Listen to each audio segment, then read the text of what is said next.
This is Rennie Knopf with Championship BBQ.TV, and you're listening to the BBQ Central Show. So to get that perfect barbecue, you use wood. Are you sure it stays? Whatever. We put the lighter fluid on, strike the match, and... Oh! Should we call the fire department? That might be a good idea.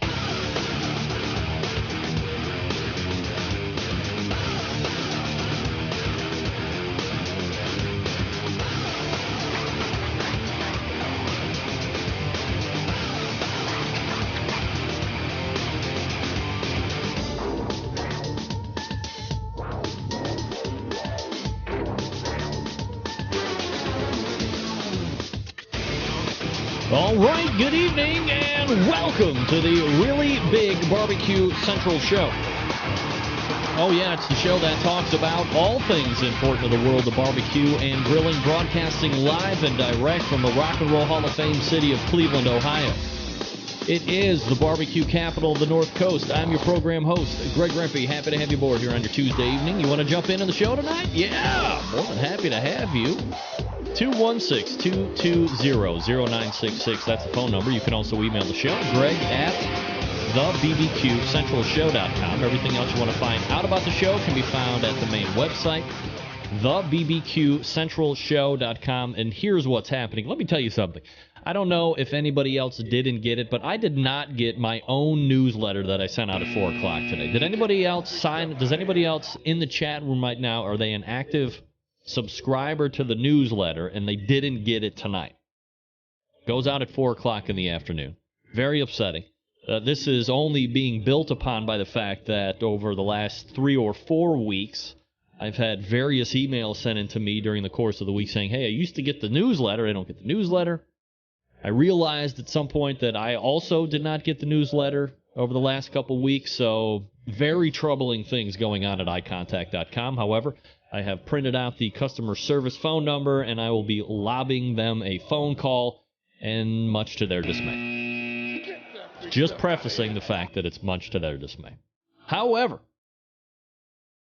here's what's happening on the show tonight, because I know you didn't get the newsletter, because I didn't get it. At 9:14, your third Tuesday of the month regular recurring guest, Barbecue Hall of Famer of 2015, multiple-time author, TV show host, all-around good guy, Steven Reichland joining the show.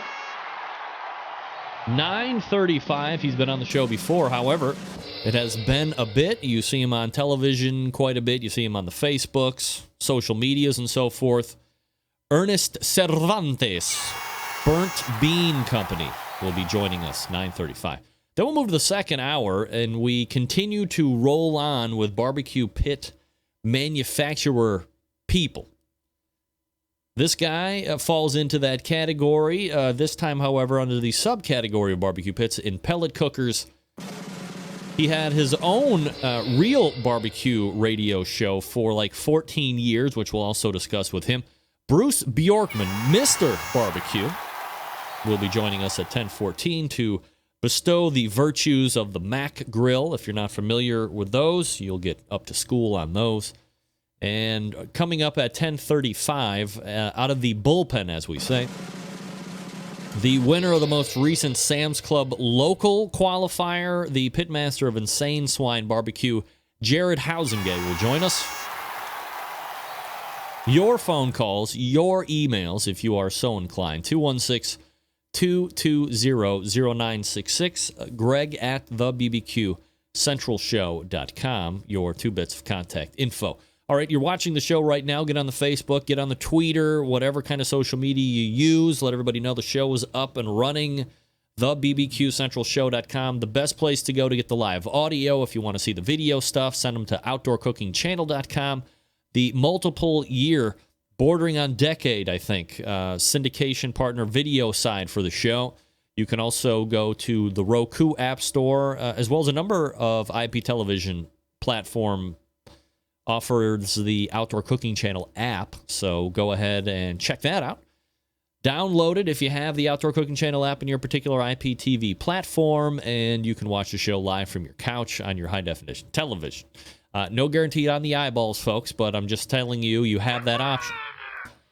As far as replays are concerned, the most popular way to get this show, as it has been under the life of the show, is iTunes for replays on the audio. I have a YouTube channel which you can check out. Outdoor Cooking Channel has video replays, of course. And then you can go to the main website, thebbqcentralshow.com. You get audio, video replays there all the time. Never any reason you should miss anything on this show.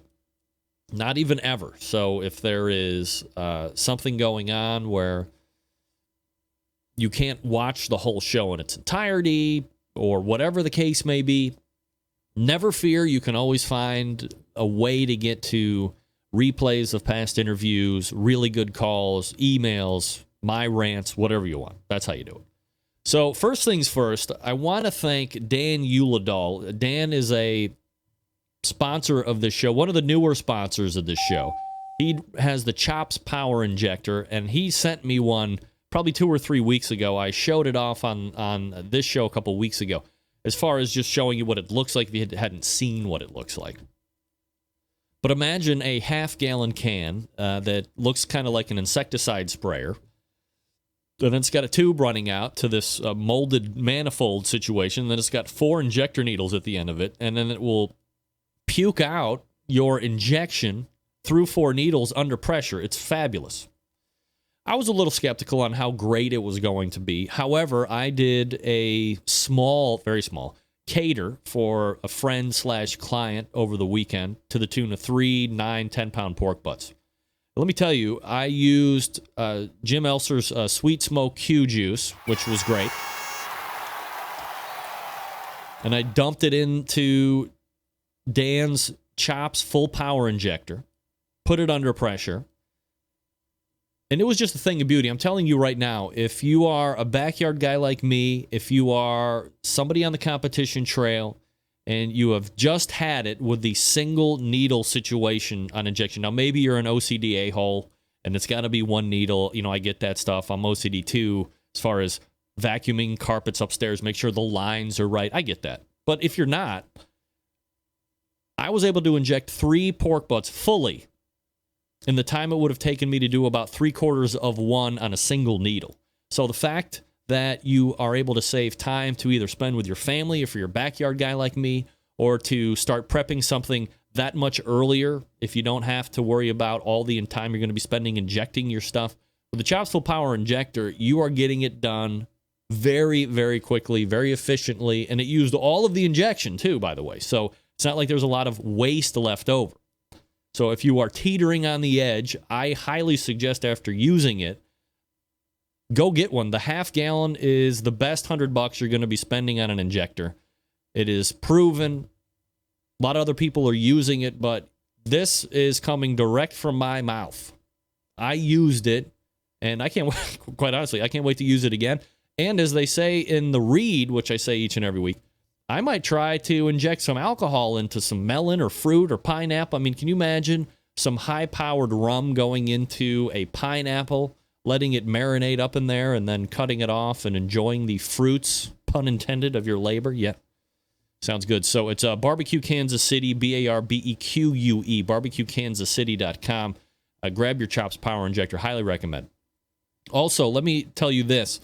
If you are interested in potentially winning an iPad mini, it's a 32 gigabyte situation. Get in contact with me through Facebook or shoot me an email. I have tickets. They are $5 a piece. Is that right? It's $20 for 5. $5 a piece. You can get 5 for $20. So you save, you get 1 for free if you get 5. I got 15 left. It benefits my oldest daughter's varsity volleyball team. I've sold a number of them already to a lot of listeners of the show. So if you are interested, drop me an email. It's $5. You can pay me through check. You can pay me through PayPal, whatever you like. Now, quick shout out, and I hate saying that, but to Doug Scheiding from Rogue Cookers, outfitting your host tonight. But the best part of the whole outfit is this Yeti tumbler. Holy crap, is this thing great. The ice holding capability in this 20-ounce tumbler is mind-boggling. You can work off of one load of ice under pretty extremely hot conditions, and it just hardly melts at all. I have not drank anything out of any other vessel than this, and I don't even know how the hell he got Yeti to put Rogue cookers on his tumbler, which is pretty cool in itself. But so thanks to Doug Scheiding. Also, thanks to Dan Arnold for the spicy peach barbecue sauce from Sucklebusters. Woof. Look, I know we talk about the honey barbecue glaze and finishing sauce from Sucklebusters. I'm going to divert. Dan had sent me a note 2 weeks ago and said something about peach barbecue sauce. I said, am I on the same page with you? You have a peach barbecue sauce? He said, yeah, let me send some out. See what you think. Of course, you know me, I'm skeptical. Don't know what I'm thinking about, but it shows up the other day. And I did a couple pork tenderloins. So I'm like, hey, this peach stuff is going to go really good with the pork, for sure. Not only was I pleasantly surprised, I was insanely surprised with how good this stuff was. Dan has a hit on his hands with the spicy peach barbecue sauce. I'm going to encourage you to head on over to sucklebusters.com. That's sucklebusters.com, and see if you can't find the spicy peach barbecue sauce, because you're going to want to pick some up. I mean, it's really going to be geared towards the pork. I can see it working well on chicken, barbecue chicken for sure. How I can really see it going over well is a 50-50 blend of Dan's spicy peach barbecue sauce and my homemade barbecue sauce. I was mixing it. I was like a mad scientist at the dinner table on Saturday when I was cooking these pork tenderloins, and then had it at the tasting table, mixing a little bit of this and a little bit of that. And what I come to find out is my homemade barbecue sauce at 50% and Dan Arnold's spicy peach barbecue sauce from Sucklebusters at 50% is it. It's going to be fabulous. I can't wait to try it out on ribs, pork butt sandwiches. I think we got a winner on our hands. You tell me if I'm wrong. Sucklebusters.com. That's sucklebusters.com. In fact, while Dan has not authorized this, I'm just going to go do it on my own. Instead of the honey barbecue glaze finishing sauce, email me right now, and you can win a bottle of the spicy peach barbecue sauce. Test it out and let me know what you think. In the subject line, put spicy peach sauce. Spicy peach sauce. And I will make sure that Dan sends you a bottle of that particular product. You can review it. We can compare notes, all that stuff. Thanks again to Dan Arnold and the folks over at Sucklebusters. It's sales@sucklebusters.com is the email address. 972-393-9509 is your phone number if you want to give Dan a call. Also, folks in the chat room, weigh in on the new camera angle. I'm going to try a couple different camera angles here over the next couple weeks. This is kind of the Rush Limbaugh off-the-shoulder situation, so I'm not looking directly into the camera, which makes me feel a little bit better, but yeah, I'm always interested for your feedback. All right, we are back with Steven Reichland right after this. Stick around, we'll be right back.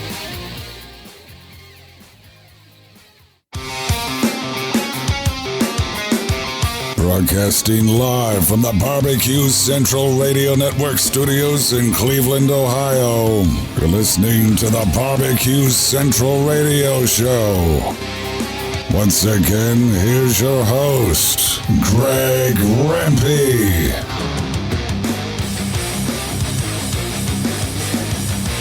All right, welcome back.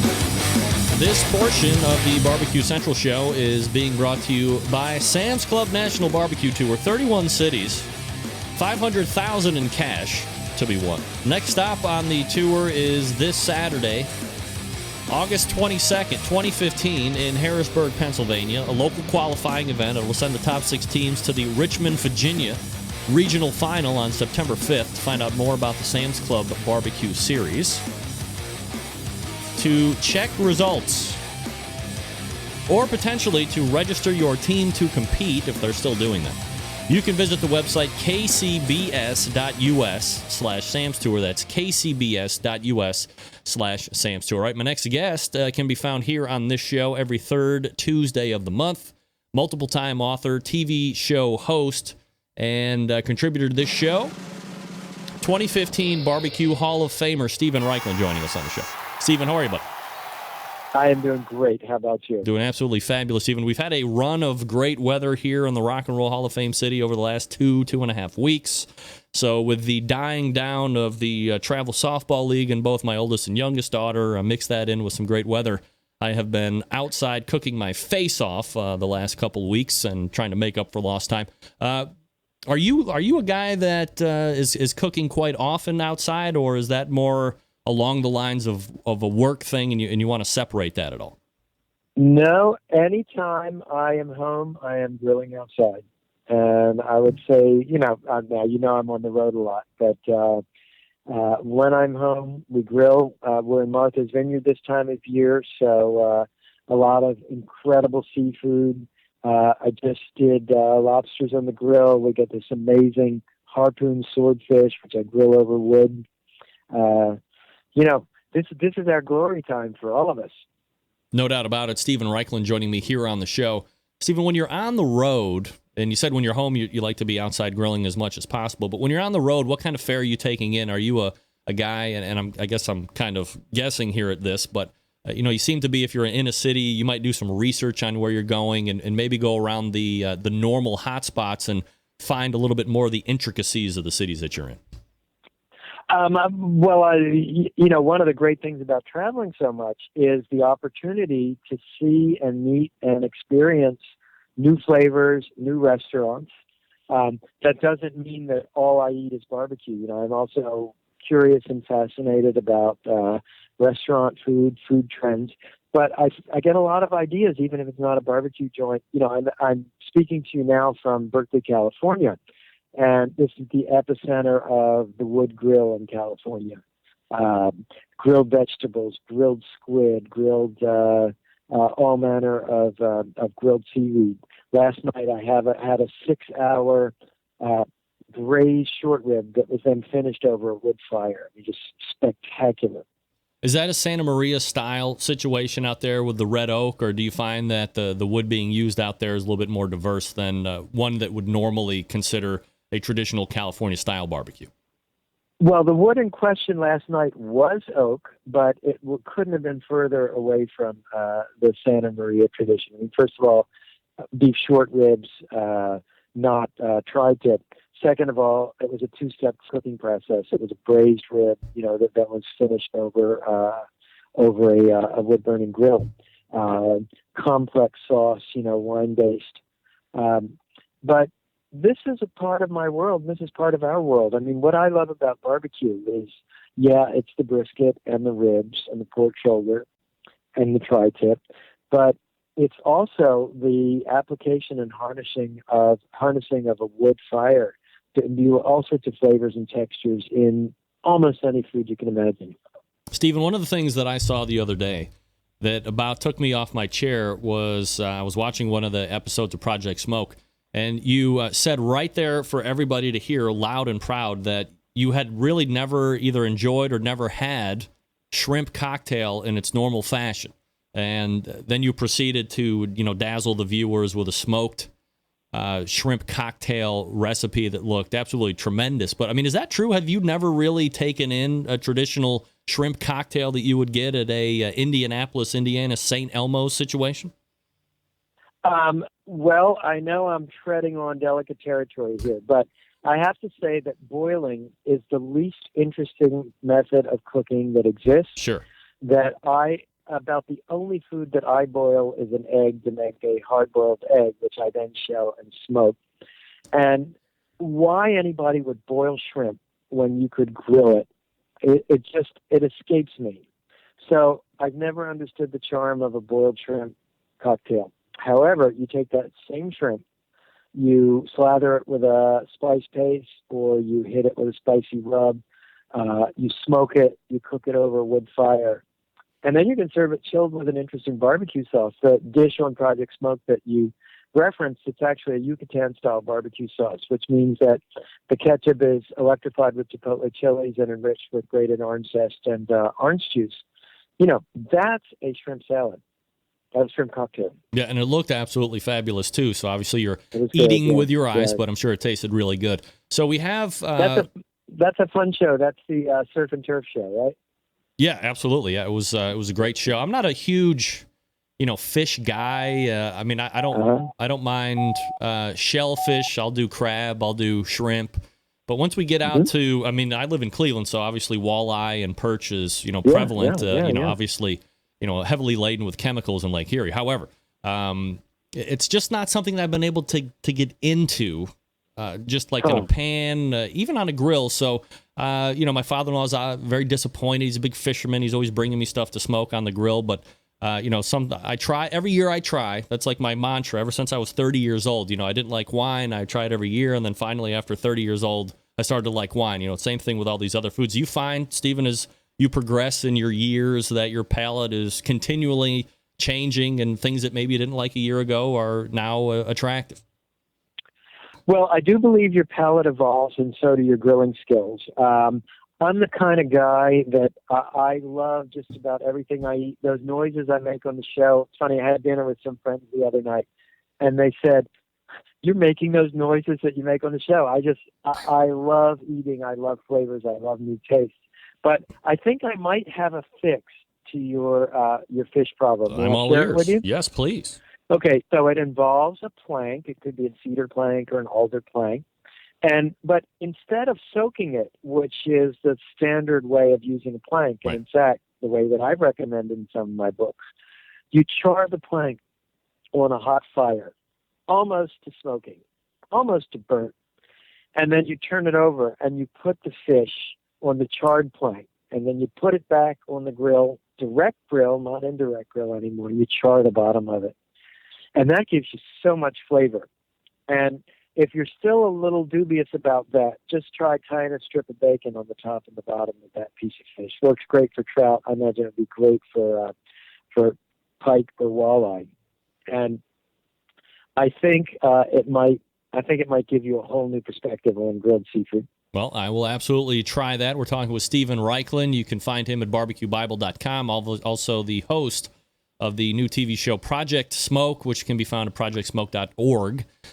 Stephen, so let me ask you, we have Labor Day coming up here in a couple weeks, and obviously everybody's probably going to be thinking about running out the old standards on the grill or the barbecue. And in an effort to at least give people some other things to chew on, items that you might recommend or recipes or menu items that you might be doing for a Labor Day celebration instead of the standard stuff?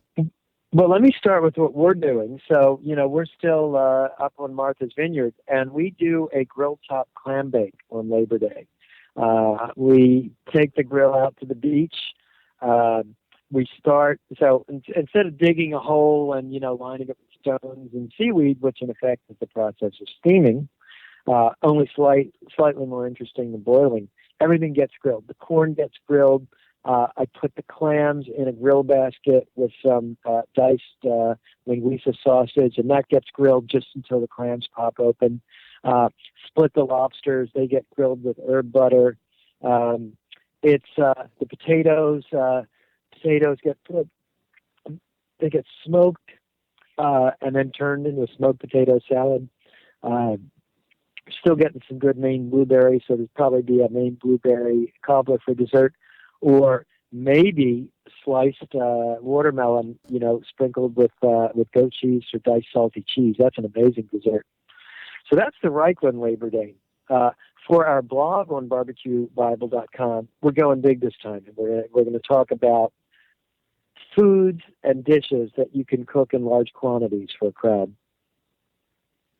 I think in the end, that's like what most people want to be able to master. And the thing that I try and tell people all the time is if you're going to be throwing one, ask people for help, ask people to bring stuff, make it a kind of everybody's invested into the party. But don't lose yourself in the fact that, you've probably seen it 100 times, Stephen. You go to somebody's house and all of a sudden the host has become so involved and overcommitted that they don't have any ability to enjoy their own party.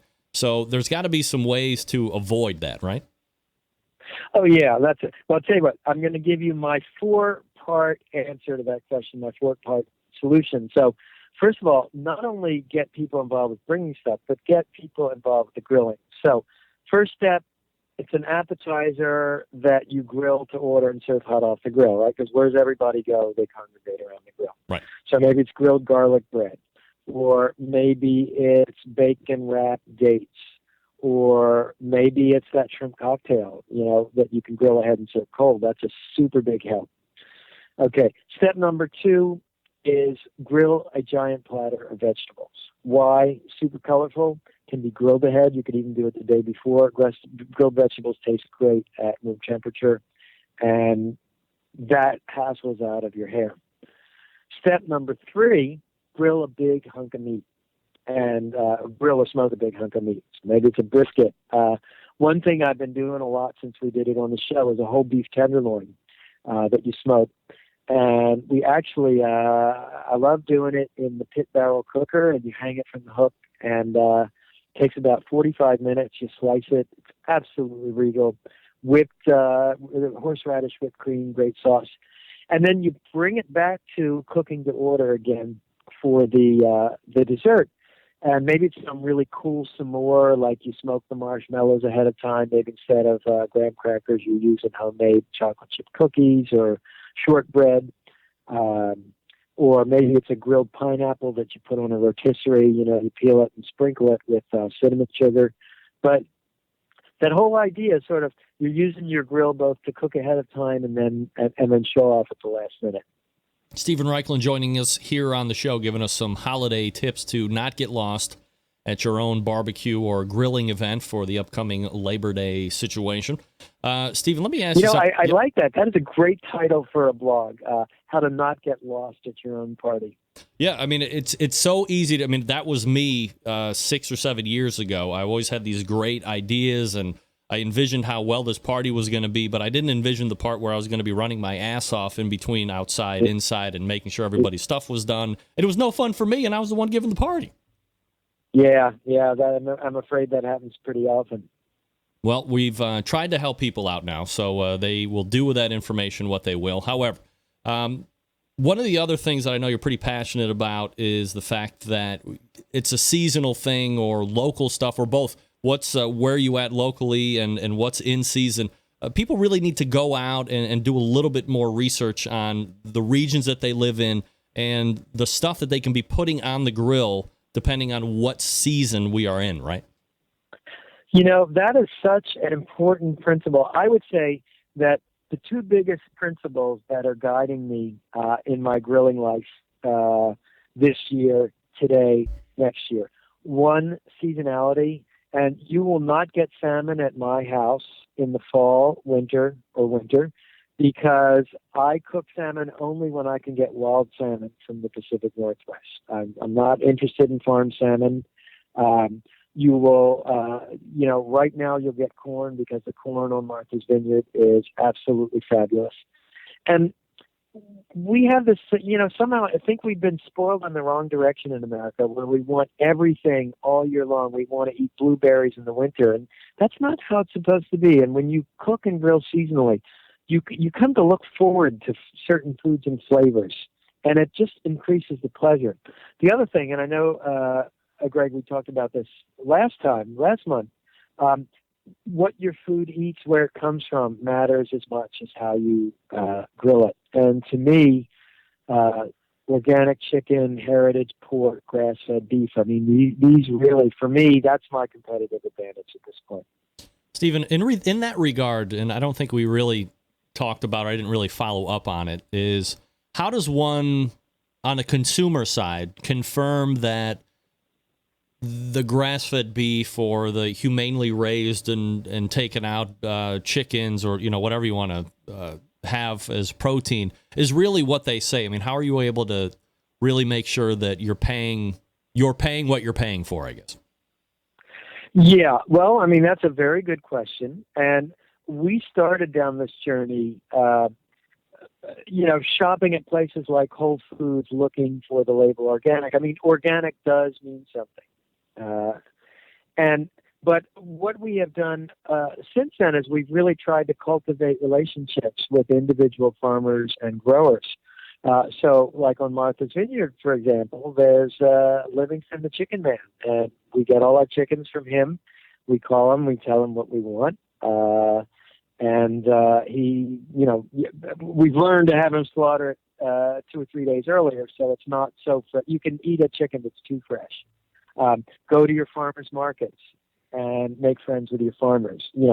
First of all, you're getting what's the freshest in your local region, and then you're supporting farmers, which to me is it's absolutely essential. Greg, I think for all too long, the whole conversation about barbecue revolved around your smoker, your wood, your rub, your techniques. Nobody kind of gave a thought to the quality of the meat. But let me tell you something.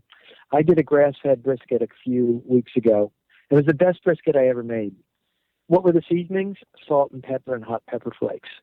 What was the wood? Well, I happened to use peach wood, but that was amazing. But it was really the quality of the meat. Also, it's how to cook it, right? I mean, I've interviewed the top pit masters for years and years on this show, and these guys give, much like you do with Barbecue University, but they kind of give a spill your guts class over a 2-day period. And I say, geez, aren't you concerned, so-and-so, that you're going to do all of this information telling, giving away all of your secrets and techniques, and next weekend these guys could turn right around and beat you? And they say, you know what? That's kind of a shallow thought, because in the end, they have to actually go out and know how to cook it and execute it right. And that's where a large disconnect happens. So, I mean, you really got to know, aside from the flavor profiles and all that other stuff, you really got to know how to cook something first to make it stellar. Absolutely. And that, brings us to that whole practice theory. I mean, I'm sure you've read that book that talks about, 10,000 hours, like Tiger. It takes a Tiger Woods 10,000. It takes you 10,000 hours playing golf to become a Tiger Woods. It takes you 10,000 hours of sitting at a computer to become a Bill Gates. And I believe that that's really true with barbecue. Just because someone teaches you the techniques, that doesn't mean that unless you practice and practice and practice, you're going to nail it. Stephen Reichlin joining me here on the show, barbecuebible.com, if you want to check it out here while we are chatting it up here for the next few minutes. Stephen, let me ask you a out-of-the-box question here. If I had to send you to an island and you could only bring one cooker with you, only one, what would it be and why? It would probably be a kettle grill, because you can direct grill on a kettle grill, you can indirect grill on a kettle grill, you can smoke on a kettle grill, you can burn wood. I don't know if your desert island is going to have charcoal or not. But, and I might even make it simpler than that. And I might even just bring like a Tuscan grill grate, set it up on wood. But of course, for thinking about the etymology of barbecue, you could get saplings. Maybe you'd be lucky enough to have wild allspice growing. You could make an allspice grate and put it over an allspice wood fire, and you'd be half the way there towards authentic Jamaican jerk. It's a good question. One that could spin on and on and on, I'm sure, depending on who you ask. It's Stephen Reichlin. Again, Barbecue Bible, the new TV show is Project Smoke, which you can find on your local PBS channels, projectsmoke.org, the website. Stephen, always appreciate the time, and we'll do it again next month. I appreciate it, too. And let me tell you, you ask really good questions, and I like that. Well, thank you, Stephen, and we'll do it again. There he is, Take care. Bye-bye. Stephen Reichlin, joining us on the show. P.S. Maybe you didn't hear that. I ask really good questions. I would take that kettle. Like, no doubt about it. I would take the ranch kettle, I mean. Always bigger. I knew he was going to go like... I mean, you're dealing with a pro. I knew he was going to go like kettle grill to start. Then you could hear the wheels start turning. And he's like, you know what? What if I was someone and I had these sticks and I could make my own bath? He went from kettle grill to Tuscan grill grate to I could just make everything out of wood. That's awesome. Stephen Reichlin, Let me talk to you for a few minutes, folks, about the longest-running sponsor of the show, located in Warminster, Pennsylvania. Of course, you know who they are, the Barbecue Guru. Gang, if you're like me, if you've been thinking about automatic pit temperature control devices for your cooker, stop here. This is the company that started it all. They are the creators of this technology. Why are you going to buy it from anybody else? Not familiar with how they work? Let me tell you. Imagine a product that allows you to set your pit temperature, and one set keeps it running right there all the way through the cook.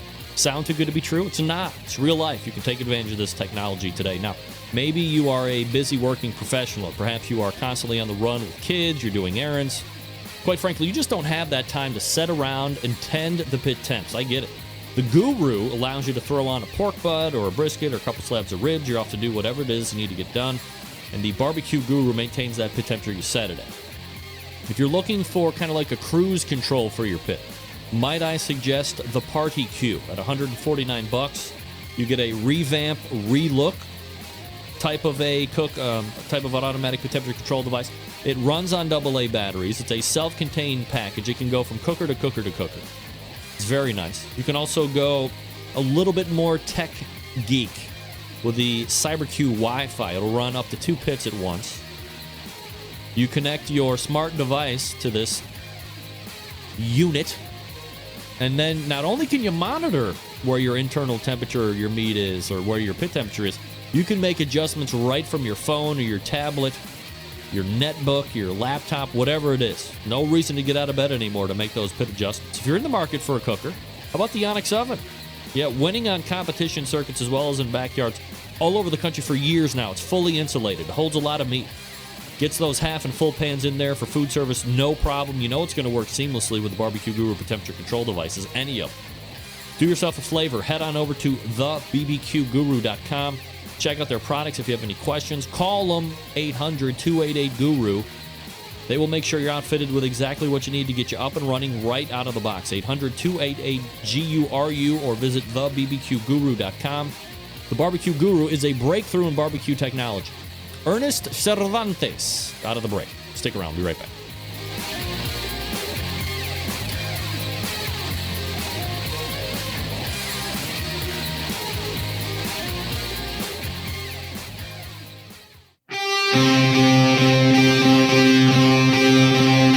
Get in the smoke. Call 877-448-0433 to get on the air. Now, here's your host, Greg Rempe. All right, welcome back. This portion of the Barbecue Central Show is being brought to you by Green Mountain Grills, manufacturers of some of the best pellet grills out there on the market today. If you are looking for a big cooker to house a lot of food, they got one for you. How about something medium-sized? They got you covered there. Something for those tailgates? Yeah, they got those too. They can also supply you with pellets for those cookers as well. Check them out online at greenmountaingrills.com. I love mine. You could love yours as well if you just go visit greenmountaingrills.com. All right, joining me now, a barbecue caterer, a TV barbecue competitor extraordinaire, and a guy who has seen time on this show in the past. We race over and welcome back the pitmaster of Burnt Bean Company, Ernest Cervantes, joining us here on the show. Ernest, how are you, bud? I'm doing great. How are you? Oh, man, look at that dog. Yeah. What's up, dog? This is my pit bull. Yeah, pit chihuahua, maybe. Is that a chihuahua? Yeah, it's Blanca. Te quiero Taco Bell. Wait, what's his name? It's Blanca. It's a Blanca. It's a girl. That's white, right, in Spanish? Right. Look at me. Watch out. Gold stars for you, buddy. I know. I'm trying my damnedest. My kids started school today. How about your kids? They back to school? No, not till next week. Next week? Wow. Well, I think we were right along that time frame, like forever, and then we were notified at the beginning of, well, not we, but they were notified at the beginning of the summer that their spring or their summer break was going to get cut by about 2.5 weeks because all of these different counties up where I am in Cleveland were going to be adopting this new school schedule, and there's no proration of your summer days back. It was just like, eat it. You got to go back 2.5 weeks early, and you're not going to make it up on the backside. But nevertheless, It's no bueno. Better them than me having to go. I mean, I'm like, hey, I got to go to work, dude. So you're not going to get anything from me. All right. So let's do this, Ernest, before we get into barbecue pit wars. Maybe for the folks that might be tuning in for the first time tonight, or they're just kind of getting into the whole barbecue situation, a little background on you and kind of how you got into the barbecue situation. I guess I started about 7 years ago competitively. What happened was my neighbor came by, tried my barbecue. He's like, dude, have you ever thought about competing? And I'd never thought about it. And he actually paid for it. He's like, I want you to take that barrel pit and go out there and kick everybody's butt. And we got first place, and the rest is history, man. I've been on Chopped Grill Masters, and I've been the champion. Been on Barbecue Pit Masters, Barbecue Pit Master All-Stars, and now Pit Wars. So it's been a blessing. Are you catering too, right? Well, I'm an executive chef out of the university, Texas Lutheran University. We cater everything else, but primarily I'm a competition barbecuer. All right, and that's Burnt Bean. Well, the website is Burnt Bean Co. BurntBeanCompany.com if you want to check it out. Yeah. Are you so I mean, you're obviously a food guy, like from way back. Has food been like a family thing for you growing up and always being around the kitchen, or is that just something you kind of picked up a little bit later?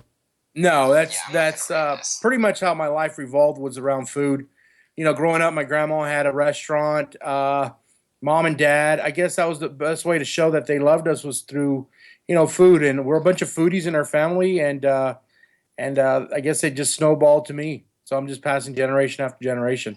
So you've seen time now, as you had just mentioned, on the Chopped Grill Masters, which is Food Network. You've been on Barbecue Pit Masters, which now is Destination America. You've been on Barbecue Pit Wars, Grill Masters twice. Barbecue Pit Masters twice. Right. Regular competitor and then All-Stars. What people are always trying to figure out a way to get on the show. I mean, you've been on Barbecue Pit Masters twice. You've been on 2 other shows. So people are like, man, how the hell can't even get on one TV show? I'm trying all this great stuff. Ernest is on every damn barbecue show.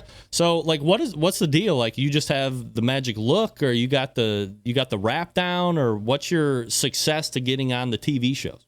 It's pretty much this face right here, man. It's the $1 million look right here. Damn right. Looking. Damn right. Sexy bastard. No, honestly, I just been lucky. I guess they dig me on there, and I guess I have a big following, and I guess I don't know how I just been blessed, and they, when they call, I answer, and don't say no. When you are approached for shows, like, how does it change from one to the next? Like the first time you were on Barbecue Pit Masters, how did that differ from Barbecue Pit Masters All-Stars? The way I got on Barbecue Pit Masters the first time, it actually the original person that was supposed to be on the show, as the producer, said, "Look, I just finished filming this guy on Chopped, and he's a barbecue guy in Texas. Maybe you can call him up." And they called me literally that day, and they said, "Can you come in next?" I think it was like they called me on a Wednesday. I had to be out over there by Thursday afternoon. So that was just lucky, just being there. And then I guess I was one of the fan favorites, so they asked me to be back on Pitmaster All-Stars. And that's just a matter of them picking up the phone and saying, hey, we just want you back on because everybody loves you. Right. And it's no problem. So are they paying you to get out there? Do you get any, aside from, look, I get it. Being on a television is, its own pay in itself because it's your face and not anybody else. Right. But look, it can be an expense depending on where the hell they want you to go. So do you get stipend or, guarantees or anything like that to make the trek out to wherever you're going to be actually shooting it? Yeah. Basically they pay for, your hotel, your food, and, what you need to get on the show. Like on Barbecue Pitmaster All-Stars, your room lodge, the stuff. You're not going to walk away with thousands of dollars. It's pretty much like what you said. You're just putting your name out there, and that's money in itself right there. How are you seeing it come back to you when you're on all of these shows? Is it spikes of lots of incoming stuff or lots of interest, and then it kind of dies down? Or do you just see from that first time it spiked up and it's been up and you've been kind of like riding a wave ever since? It's one of those things that, of course, everybody spikes right when you're on. But the cool thing about it is is that, not only am I getting notoriety, but, it kind of helps out my sponsors too. They see the rubs out there. People see what I use. It helps out my sponsors because now people are wanting to use what I use on TV. They're like, okay, that's Texas pepper jelly, or that's Cosmos right there. That's a Creekstone brisket. So it's a win-win advertisement for everybody, and that helps me out at the end. We're about to roll out our own spices in 2016, so that's going to help out a lot too. Is that an arena you really want to get into? I mean, with roughly 758 billion rubs and spices out there on the market, you feel confident enough in jumping into what many would consider to be a saturated market at this point? Everybody's been asking me that for the past 5 years. We're rolling out our spices. Not only just we're rolling them out, but I think it's just I'm already using them. So if I can sell some on the side, that'd be cool. If not, it's no big deal. I'm not gonna be the one sitting with 800 pounds in my living room and wondering what the hell I'm gonna do with it, and buy one get 12 free like fireworks. The garage is full of 17 pallets stacked from floor to roof, right? Exactly. I always consider people without rubs that come out. It's kind of like a flavor of the month. After you've been there, you get popular, then it kind of dies out. So at the end of the day, I'm using what I'm using. As long as I win, people might buy them. If not, I'm not going to lose any sleep over it. All right. So people are always interested in the people that are successful, and I think it's important to note that while you've seen success on the TV side of things, that has translated obviously over to the competition side of things as well. I mean, you've won a number of really big competitions. I mean, you do really well. So people are always interested in what are you using. So I mean, who do you use? Like who sponsors you, and who do you believe in? Yeah, my main sponsors are Cosmo Q's, Creekstone Farms, Craig Sherry and Texas Pepper Jelly, OBQs. I also have Junior Rias on there. There's a lot of great people that I have. Ritter's Rubs. Hey, Ernest. Yeah. Time for a new dog. Right? But so I got a lot of great sponsors, and I'm just gonna move over here real quick because of the lighting. But so I've been blessed in that part, and at Western Wood is my predominantly big sponsor. They've helped me out tremendously, and I'm very grateful. Are they chunks guys, or are they log guys too? They're everything. They got chips, logs, you name it, they make it. I like it because it's a great, consistent product, and it wins. Ernest Cervantes joining us here on the show, Burnt Bean Company. You can find that website at burntbeanco.com. While we are talking here on those TV shows, Ernest, do they? And I've heard from some other people, so I'm just interested in getting a little bit different perspective from different folks that are on TV shows. Do they encourage you to run at the mouth a little bit just for fun and excitement? They do. It's how is that proposition? Say, hey, go talk crap. I'm sorry, you broke up? I'm sorry. Like, how is that positioned to you to make it? It's kind of like a weird thing, right? Well, if you've ever been in, this isn't my first rodeo. You kind of know what the network wants, and you kind of want to make the show a good show. Because if you don't, it's going to be a stalemate, and then you're going to have to hear repercussions, kind of like on Pitmaster saying, oh, it's boring, it's the same old stuff. But, on Pit Wars, Michael, Myron, and all of us got together and say, hey, let's talk some smack. Let's get some fun stuff going here, because it makes the show more interesting. And it doesn't sound mundane looking at someone prep a brisket or turning chickens, and that's it. So we had a lot of fun, and the camaraderie too. Camaraderie has a lot to do with it. If you're digging the guys you're with, and you're doing the show with, it comes out to be a better show. I guess where the potential issue for viewers is, and potentially for the contestants too. I mean, if you're not a guy that is a shit talker or that likes to run smack, but you want to be on the show and you're a qualified cooker and you're going to do well, right? Do you have to play devil and angel on the other side of the shoulder?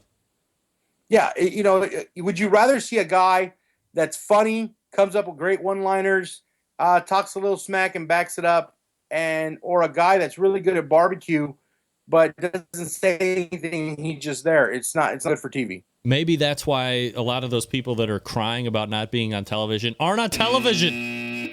They cook really good, but that's all they can do. All right.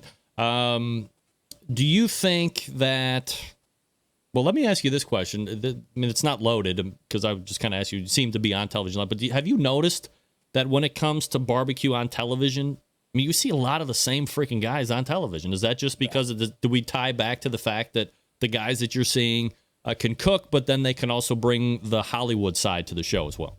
Right. Yeah, that's, it's kind of actually a changing of the guard. When this all started, it was more Harry Sue, Johnny Trigg, all those guys. Now it's kind of moved to a different era. You got Robbie Royal, you got myself, Hot Wat Chulas was on it, Michael Character. They're coming up with different bunches of people. And I guess, at the end of the day, I'm just blessed that they kind of dig me watching on TV. So is a restaurant guy ever going to win a barbecue competition show? Oh, man, I don't know. Unless he changes everything, I don't think so. His restaurant's phenomenal. His food is great, but at the end of the day, it's competition. Barbecue's a different animal. And, he has a lot of pride in not doing that. And as long as you keep that philosophy, keep on being last place or, close to the last. Because you have to cook for who's judging you, and a lot of those guys are competition barbecue cooks. So perhaps subconsciously, they're just expecting what they would turn in as well to be on their plate, right? Right. Let me guess. Negra. No. Oh, damn it. Well, I thought I'd go for the easy guess, but you never know. So if you're not going to be cooking for your judges, I mean, inherently you're going to be, first one asked to leave. Exactly. Yeah.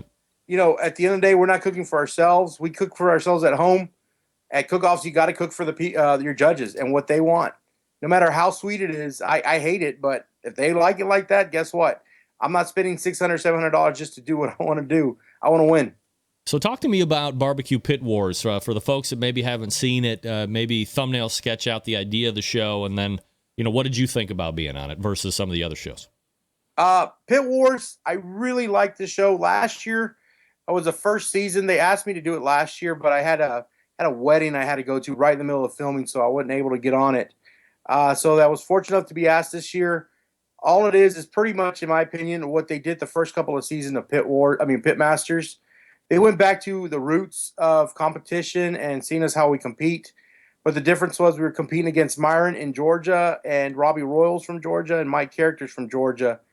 And they brought this big Texas boy in to throw a little wrench in the machine. So that's what we did. I don't think they expected us to do so well. But I adapted. I got my best friend out there, Eric Thomas, from the Rolling Grill, and we kicked some ass. Overall, very happy with your time on Barbecue Pit Wars then? Oh, yeah. Had a blast. I met so many great people out there in the South that you only know from Facebook. So to see them and to hang out with them, Hot Wat Chulas, Blazing Sevens, Smoking Q, who else? The Killer Bees. There's so many Bubbas. There's so many great people out there, and it was really cool to hang out with them. It was even better to beat them all. Yeah, always better to beat everybody when you have the chance. More TV shows on deck for Ernest? Right now, I can't say. All right, that's a yes. Stay tuned. That's all I got to say. Ernest Cervantes is the pitmaster for Burnt Bean Company, burntbeanco.com. Where are you going to be competing at next, Ernest? The next cook-off, I should be at San Antonio Rodeo in September. That's a big one, right? Yeah, there's about 400 or 500 teams. We graduated. And is that going to be your team, or are you going to be like hired gun for somebody else? No, it's my team. Do you hire gun? Oh yeah. What's your fee to hire gun? 6-pack of Big Reds and a bag of pork rinds. Big Reds. Oh my God. He's crazy. Ernest Cervantes joining us here on the show. Ernest, good luck there at your next competition. And when news breaks, you know who to call first, brother. You know it, brother. All right, we'll talk to you soon. All right, take care. There he is, Ernest Cervantes. Burnt Bean Company, burntbeanco.com. That's burntbeanco.com. And as I said, this is a guy you see on television quite a bit nowadays. Dope. That was me banging into my microphone like I've never been in front of one. Here's something I want to talk to you about, as I just mentioned in the first segment, the Chops Power Injector System. 2015 Barbecue Tool of the Year from the National Barbecue Association. 3 awesome sizes to fit your needs. Patent pending technology. Let's break it down. Number 1 seller, half-gallon chopped power injector system. That's what I got. Designed for the competition or the backyard guy. Easy to use, clean to fill it, pump it, and you are ready to go. If you just need 1 brisket or a pork shoulder, you don't have to fill it all the way up. Just put in what you need. It will use it all. I can confirm that, by the way. It comes with the 14-gauge needles, the 2 replacement plastic needle adapters, 3 plug screws, and a needle protector, all for $100 plus shipping anywhere. Then you have the 1-gallon chopped power injector system, designed for the catering and bigger jobs. Holds double the amount of the injection system at the half-gallon size. Use it in competitions like when you are cooking MBN, whole hog, or maybe you got 10 shoulders to get that perfect one. It comes with 14-gauge needles, 2 replacement plastic needle adapters, 3 plug screws, a needle protector, $120 plus shipping anywhere. The newest one is the Chopsful Power Injector System. It's electric, and it's the commercial and competition Big Daddy. It's not a holding tank, but a 3.5-foot pickup tube that you can put in any size container from a few ounces to a 55-gallon drum that was designed for Chef Rob at the best barbecue restaurant in Kansas City. He said time and time again that with the Chopsful Power Injector System, his briskets are better than ever. Comes with metal needle adapters, 14-gauge needles, 3-inch 12-gauge needles, 2-inch 11.5-gauge needles, 3 plug screws, and a needle protector. $325 plus shipping anywhere. A number of the top pitmasters in the world use Chops Power Injector Systems every day to make their barbecue better than the rest. Here's the thing, right? Ernest Cervantes just said it. We live in a foodie world. You need flavor in every bite. This is how you do it. This is how you do it fast. It's not just for meat. How about alcohol-infused watermelon or pineapple or carob fruit, honeydew? Extra accessories, you want them, they have them. Want to shoot medium ground spices? They have you covered for that.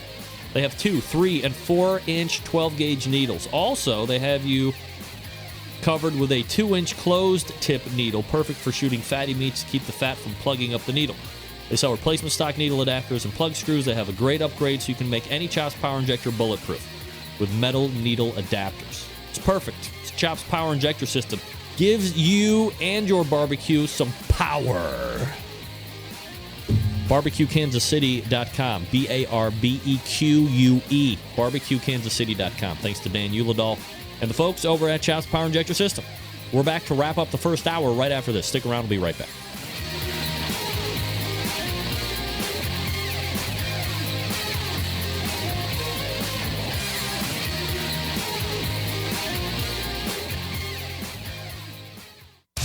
Big name interviews, advice on cooking brisket and ribs, and the only host willing to share his honest opinion on all things important in the world of barbecue. It's the BBQ Central Show.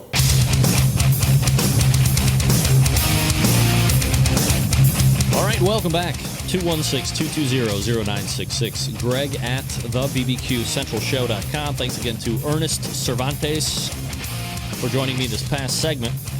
By the way, everybody asking, who won the peach barbecue sauce? Who won the peach barbecue sauce? A email contributor to the show, Eugene Apicella won. Congratulations to Eugene. I'm going to send that over to Dan Arnold at Sucklebusters, and you will get some spicy peach barbecue sauce. You're going to be so excited, Eugene. I'm not trying to pump you up to get you in that right frame of mind. However, I think you might be pleasantly surprised. The viscosity on it, if you just take it out in a bowl and kind of take a spoon and watch it come off the spoon, watching its viscosity, that's something all on its own. Pardon me. So enjoy that when you get it. We are going to step away here just for a few minutes and reload for the second hour. Pork for sure, Eugene. Chicken for sure. If you like sweet meat, I do not like sweet meat, like sweet beef.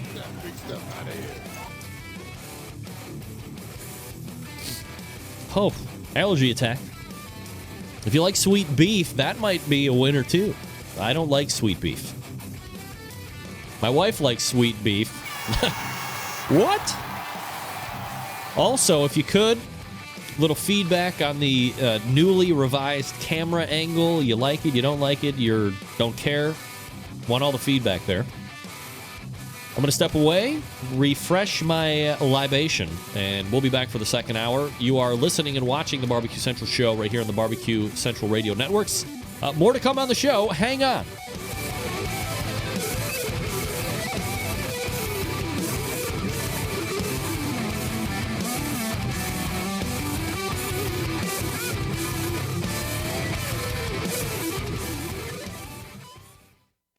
Hey, this is Helen Paradise from SoCal, and you are listening to the BBQ Central Show.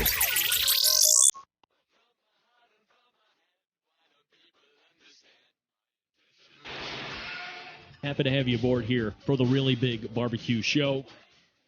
We cook because we have to, and we grill because we want to. Fine, how's it going? You have a great show. I'm a big fan. So what seems to be the problem here? This man looks like he's dead, and he's in the crackle. Charbono! It's all about the charbono, dude. Succulent fish. What? He ate 54 wieners. But listen, Lavernius, shut your face. I'm shaking like a dog shitting peach seeds. We have top men working on it right now. Who? Top men.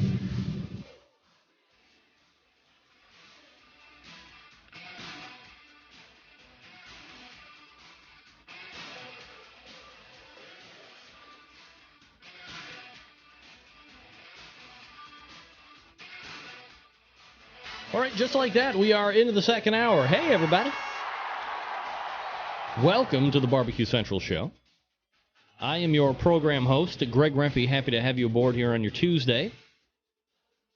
This is a show that talks about a lot of things that are important to the world of barbecue and grilling. If you want to jump in on the show tonight, I just gave you, did I? 216-220-0966. Dave Bosk is in the house, ladies and gentlemen. Feel free to jump in if you want. Eugene, send me your shipping information from Port St. John, Florida, and I will make sure that you get your peach barbecue sauce. Thanks again to Ernest Cervantes for joining us last segment, talking about a lot of barbecue TV stuff. This portion of the BBQ Central Show is brought to you by cookinpellets.com, your number one quality wood pellets for all of your pellet-driven cookers. Visit cookinpellets.com for more information or to purchase. You can also visit amazon.com to purchase as well. As Chris Becker told us last week, if you sign up for their app, they're constantly monitoring Amazon because for points that seem to be indiscriminate at best, there are some days that Amazon will blow out pellets at a ridiculous, and by ridiculous I mean cheap price. And then other days you're looking at your normal, 40-pound bag deal. But get that app, and if you need pellets because you have a pellet-fired cooker, get it when it's cheap. Stock up when it's cheap, right? If it's free, it's me. The 25th, still to come on the show tonight. In about 13 minutes from now, Bruce Bjorkman from Mac Grills will be talking to us about their line of pellet cookers. And then at 10:35, we will talk to Jared Housengay about his 2015 Sam's Club local win in Scarborough, Maine. So looking forward to that. As I just mentioned, the 2015 Sam's Club Series rolled into Scarborough, Maine this past weekend. A local qualifying event that feeds the top 6 teams into the Richmond, Virginia final on September 5th. Those top 6 teams moving on are in Grand Championship fashion with a 679.9 Insane Swine Barbecue.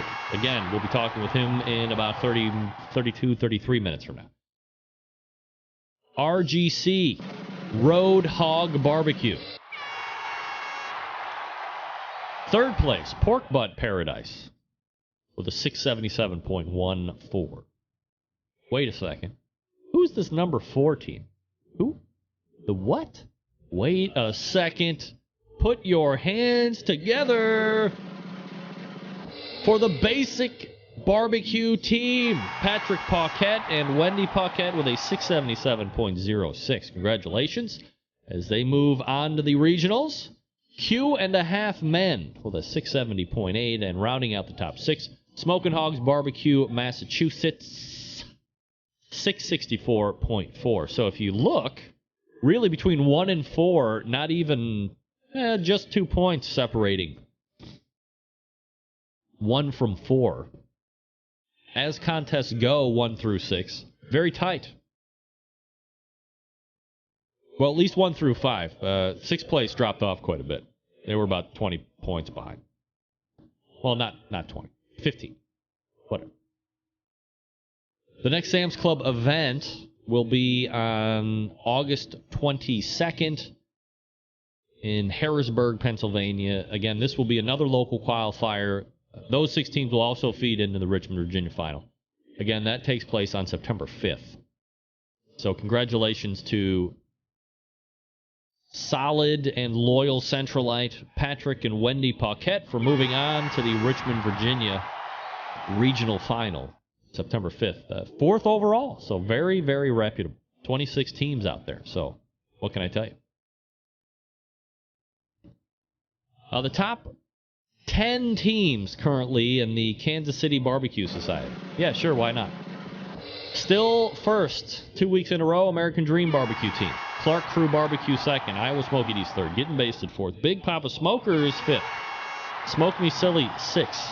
Yellow River Barbecue seventh. Checkered Pig Barbecue 8. Shake and Bake Barbecue 9. And rounding out the top 10, the Wizard of Woz, Mike and Beth Wozniak, Kua. Congratulations to them. What did I do with it? Because I didn't have time to pre-record, to pre-produce the weekly barbecue roundup, I was going to give it a shot live. See how well I can do with it. Let me find Late Show. All right. Here is a live edition, never been done before, of the weekly barbecue roundup. All right, folks, here's your edition of the Weekly Barbecue Roundup for August 14th, ladies and gentlemen. Atlanta Barbecue Festival, Atlanta, Georgia. Winning at Awesome Q with a 695.3. Hudson Valley Rib Fest, New Paltz, New York. Winning it, Red Valley Barbecue with a 663.9. Stand By Your Grill, Fulton, Mississippi. Winning it, Killer Hogs with a 701.7. And under some controversy, I understand. Confer Mountain Barbecue Challenge, Confer, Colorado, cooking up in altitude. 3 Little Max Barbecue with a 693.0. Classic City Barbecue Fest and Tailgate Show. It's a GBC qualifier. Athens, Georgia, winning at Atlanta Barbecue Store with a 696.5. Pepsi Wyoming State Championship Barbecue and Bluegrass Festival in Worland, Wyoming. Hey, look at that rooftop barbecue, winning it with a 691.9. Jimmy's Roadhouse Backyard Barbecue Battle in Nwango, Michigan. Smoking Aces at the Barbecue Superstore.com with a 700.03. Sam's Club National Barbecue Tour, Scarborough, Maine. We know Insane Swine Barbecue won that with a 679.9. Barbecue and Fly In on the River, Excelsior Springs, Missouri, winning it. J-Star Barbecue with a 689.6. 23rd Annual State Barbecue Championship of Nebraska in Omaha, Nebraska, winning at Spitfire with a 703.4. That's a high score. 14th Annual Maryland State Barbecue Bash in Belair, Maryland, winning it. Chick, Swine, and Bovine, 696.5. Kansas City Kosher Barbecue Competition and Festival, Competitor Series, so it doesn't count for points. Oh, and no results are in for the kosher barbecue competitions. That might be anti-Semitic. Eurego Barbecue Festival in holy moly. The Eurego Barbecue Festival in Waldefeucht-Haaren, Nordrhein-Westfalen, Germany. Miss Piggy's UK with a 678.8. Of course, nothing going on in the FBA right now. They're in between seasons. Texas Barbecue Update. The IBCA, International Barbecue Cookers Association. Elections are in. 340 of the 700 members It's a pretty good turnout. Executive Director Craig Sherry wins with 73% of the vote. Secretary Sarah Trevino. Treasury Joe Smith. Director at Large Lars Flores and Michelle Wade. 3 out of 7 cooks reporting this past weekend. Cowboy of the Year Rodeo Cook-Off in Pleasanton, Texas. 34 teams. Winning it, Anthony De La O of Frio Cookers. Smoke in the Park, Kirbyville, Texas. Winning it, Richard Fraga of Community Cookers. Saddle Up for Alzheimer's in Edna, Texas. Bass Ackwards Cookers, Carl Limmer. Hill County Rally for Kids in Driftwood, Texas. Winning it, Ace Estrada, Smoking Aces. No competitions for Texas Gulf Coast, and 0 of 6 reporting for Lone Star Barbecue Association. Thanks to Doug Scheiding of Rogue Cookers, as always, for the gear, but as more importantly for the Texas barbecue updates. And that's going to do it for this weekly barbecue roundup. How about that? I did it live, ladies and gentlemen. Did it live. Is it better live than pre-recorded? I don't want to toot my own horn, but I am pretty fucking talented. Thank you. As mentioned, we do have Bruce Bjorkman coming up out of the break to talk about Mac Grills. I want to talk to you quickly about the easy way to make great barbecue, right? Anywhere in Texas. Dougie? Anywhere in Texas. ButcherBBQ.com, ButcherBBQ.com, the website. Go there immediately, if not sooner. We all know Butcher's well known for all those injections, the pork injections, the beef injections, the bird boosters. This is not an injection, but you could probably inject with it. Grilling oils. Dave, I ask you every week, how are we on the 5-gallon buckets of grilling oils? Where are we? If you need the rubs, he's got them. Premium rubs, of course, which work especially well with the Butcher's injections, formulated to work with those injections. It's going to give you that 1-2 punch to impress judges and friends alike. He's got the steak and brisket rub if you need it. My favorite is the honey rub. I use it all the time. Love it. If you're looking for a sauce, I know I went on and on about how good the Sucklebuster's spicy peach barbecue sauce was, and it is. Dave's is one of my favorites as well, the sweet barbecue sauce. As I mentioned before, I'm as picky as it gets when it comes to barbecue sauce. Dave's sweet barbecue sauce wins in all the categories for me. It's not overly sweet, which I appreciate. It's got nice tang, which I like. It's got some back-end heat to it, which I appreciate. It's got no liquid smoke, which is the best thing ever. You can tell Dave took the time and effort to craft and then bottle a quality sauce, not taking the easy way out like a lot of these people do. Grab a box of 6. It's going to go fast. How about shipping? Yeah, don't worry. You're not going to break the bank. How about this? Items totaling up to $55 ships at $8.50. Between $55 and $200, they ship at $9.75. Anything over $200 ships for free. What do I tell you each and every week? Do your shopping on the store. Buy over $200 worth of stuff. You're going to be happy that you did. There isn't one product that you're going to email me in private and go, hey, this product blows. You are a liar. Dave is just out for my money. It's not true. Dave's products are tested and tested and tested.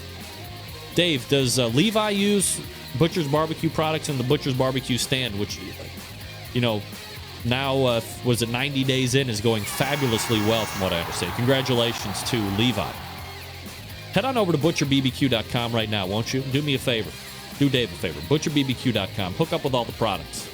Get the grilling oils going. If you haven't tried the grilling oils, try those. Come on. Get away from the blue bottle. Get to the grilling oils. Be a trendsetter. Don't be a follower. Don't be a lemming. Don't jump off the cliff like the rest of those schmucks. Get the grilling oil. ButcherBBQ.com. That's ButcherBBQ.com. Always trust your butcher. And yes, they do use Butcher Barbecue products at the Butcher Barbecue stand. Of course. Come on. You gotta be kidding. All right, we're back with Bruce Bjorkman, Mr. Barbecue, right after this. Stick around. I'll be right back.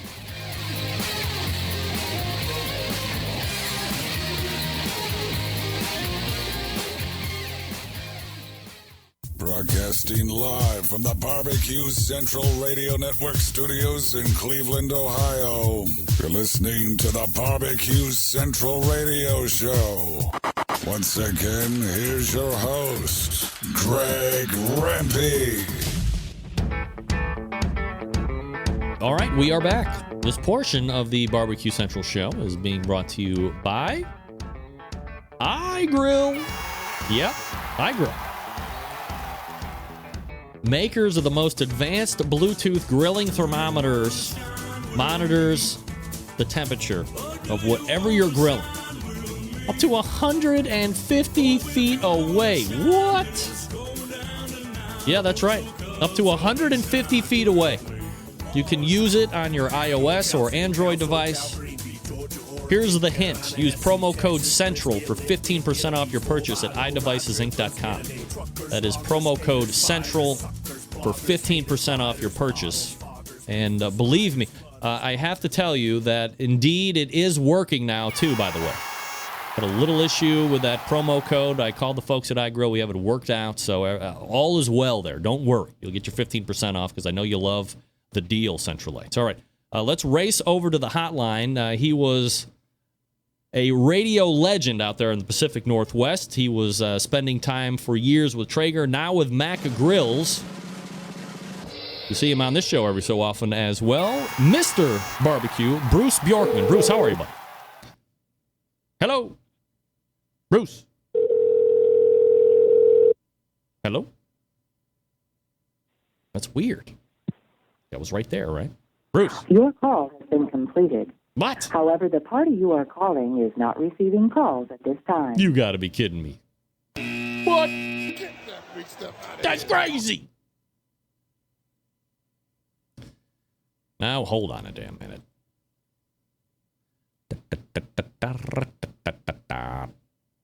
God, I have so many emails during the course of a day. It's hard to keep track. I thought I dialed that number. 5. Uh-oh. Did I not use the right one? Sounds good. 503. Blah, blah, blah, blah, blah, blah, blah. Yeah, that's the one. All right, we'll try it again. Calling does not accept unidentified calls. Uh-oh. If you are a solicitor, please hang up now. I'm not. To automatically unblock your name and number for this call only and complete the call, press 1. Okay. To enter the... Wow. I got to figure out what the hell that is. That's great. How do I do that? Man, that'd be one. I would love to have that. Mr. Barbecue. Mr. Rempy. Hey-o! Okay, Bruce, so we have to forego barbecue talk just for about 30 seconds. Okay. What piece of software do you have on your phone that tells people to F off? That is spectacular, and I got to get it immediately. I don't have anything like that. You don't? No. I just called you, and it said this number doesn't recognize, and press 1 to keep going, and all this. I was like, this is the best thing I've ever heard. I think you might have missed out, buddy. No, I pressed 1, and then you got on the phone. Get out of here. I swear. Everybody was listening to what happened live over the air. Wow. All right. I don't know what to say about that. Let's hurry up and buy it. We'll make a boatload of money. Yeah. Let's hurry and do that. I'm going to have to call myself after we get done. I'm going to have to call this number on my cell phone and see what the heck it says. Yeah, that would be great. Crazy. All right, so Bruce Bjorkman joining me here with Mac Grills. Of course, the website Mac Grills, macgrills.com. And so let's talk about, well, so I've been running kind of this ongoing segment on the show about, pit makers. And if we have new people coming to the show and or maybe they're kind of thinking about buying something new. So I want to get stick burners and pellet burners and charcoal grills and all this stuff in here. So obviously, Mac Grill is one of the foremost pellet grills out there on the market today. And perhaps we could do a little, investigating of Mac Grills and how they're made and why people would want to consider the Mac Grill over some of the other pellet cookers that, look, you remember back in the day, it was just Traeger and that was it. And that now, was it, man. Back in it has the exploded. late 80s, early 90s, there was one only brand of pellet grill in the world, and that was Traeger. Today, there are over 30 different brands of pellet grills on the market. Wow. It's unbelievable. So is it 30 brands and as many manufacturers, or are there some manufacturers making multiple brands, if that makes sense? Yeah, in the case of, like, for example, Danson's out of Canada, they've got Louisiana, Country Smoker, and I think they also come out with a new model called the Pit Boss. So, yeah, there are some manufacturers that are making more than one line. The majority basically are just a one brand plate manufacturer. So you're with Mac Grills. You spent a lot of time with Traeger. So as someone who has obviously intimate knowledge of what Traeger was like, and then you're over at Mac Grills now, how do you? I mean, is there any comparison and contrasting there, or is it all just contrasting? Honestly, the Mac Grill is just so far superior to anything really else out there on the market, and I think I can say that very objectively, having been a pellet head myself since 1991. 24 years of basically exclusively cooking on pellet grills. And I've seen almost every single brand out there, not all of them, but I mean, holy smokes, more than probably 85 to 90% of them. And the thing that really sets Mac apart, number one, just the absolute build quality. I mean, my God, it is unreal how well engineered and designed they are and how easy they are for people to assemble. We daily get new grill registrations from new grill owners, and that's one of the top comments that we hear all the time about, hey, this thing went together so well, there's no slop to it, built like a tank. We hear that all the time. And so I think that's one thing. The other thing is, hey, we are proud to be American made. And we wave that flag and honk that horn all the time, because when you buy a Mac grill, you're not just supporting Mac grills. You're also supporting the other companies that provide components for our grill. The auger motors, the auger, the control board, the nuts and screws and washers that go into it, the stainless steel that goes into it. All of those are American made and American manufacturers. So we're keeping more than just Mac Grill Americans employed. It goes out like you drop a pebble into a pond, that ripple effect that goes out through the economy. Bruce, let me ask you something, and you well know this, having been in the industry. A lot of people, consumer-wise, will always talk. They talk a good American game. But when it comes down to dropping down the Benjamins, it seems like the guys that honk the loudest about All-American are the first ones to cheap out and go overseas and buy the cheap brand. Has there been any head-banging or battles that you have to overcome, or as we say in the sales world, objections that you have to overcome initially to get somebody into a Mac grill or a higher-end American-made grill than you would for some of those other ones made overseas?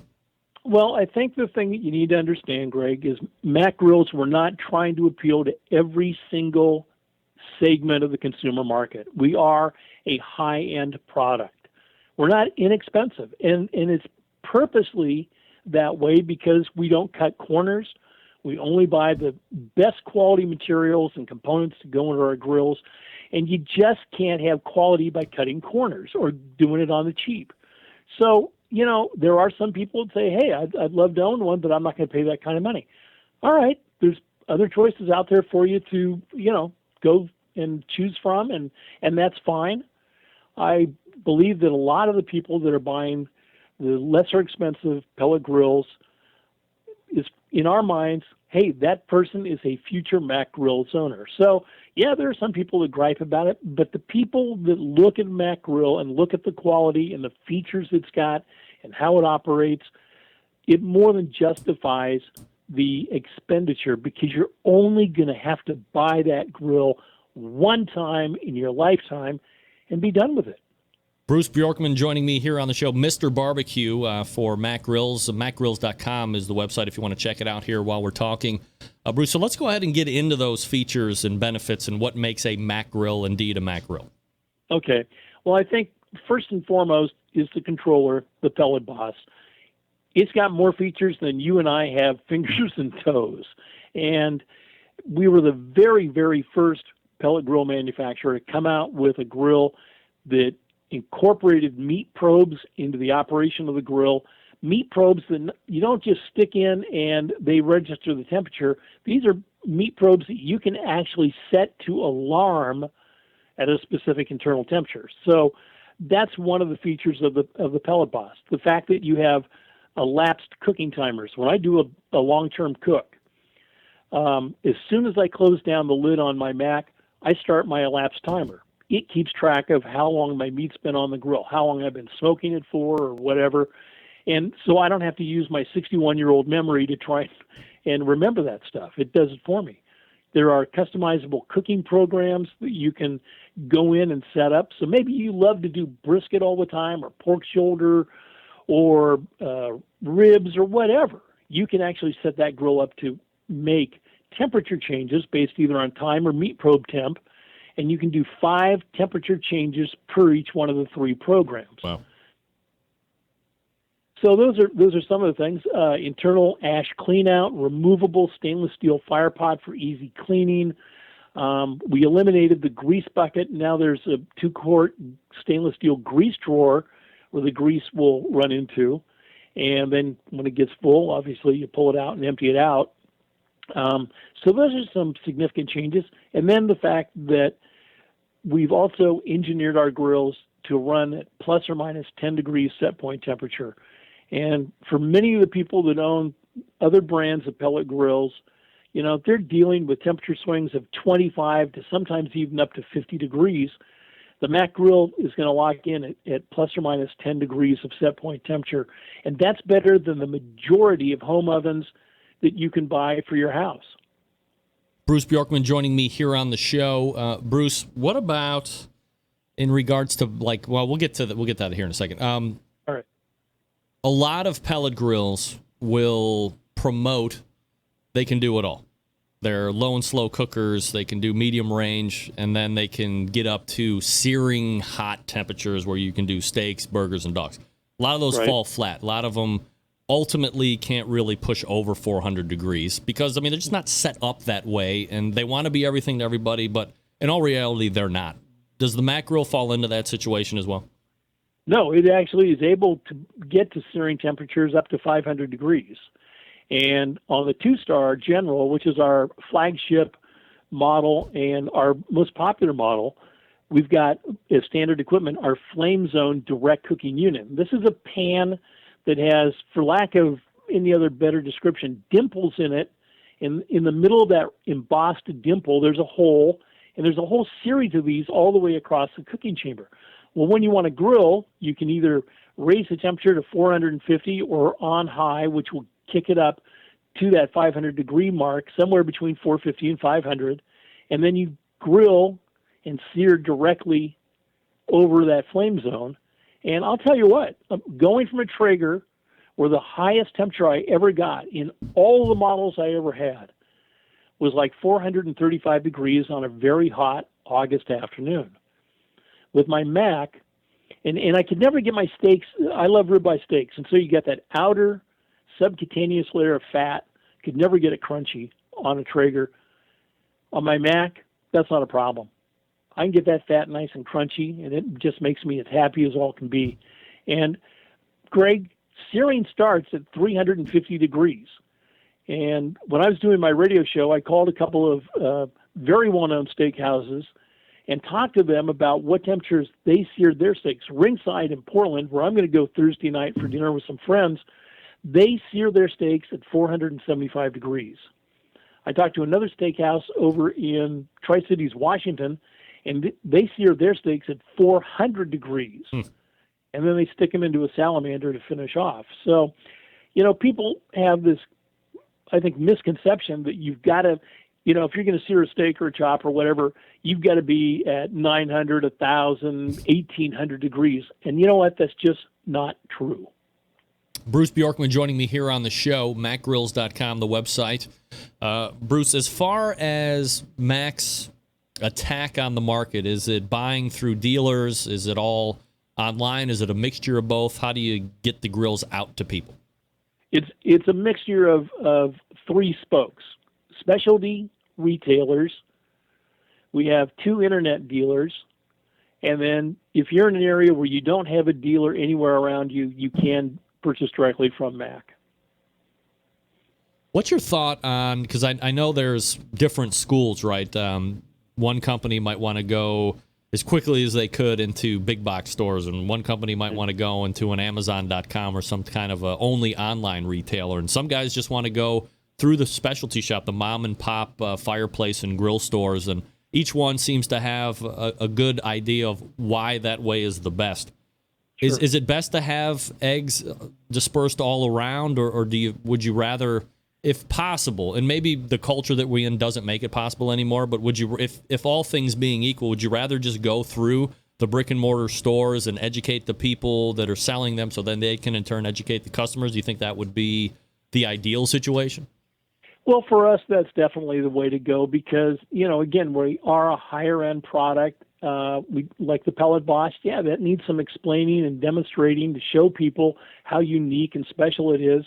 Like on the 2-star, we have the warmer smoker box. We need somebody that knows what that thing can do and how it's best used and what the benefits are for the grill owners. So, it's been our experience that we purposely limit internet sales because we want to help. And again, this is keeping Americans employed, getting people into the specialty retailer because they are specialists.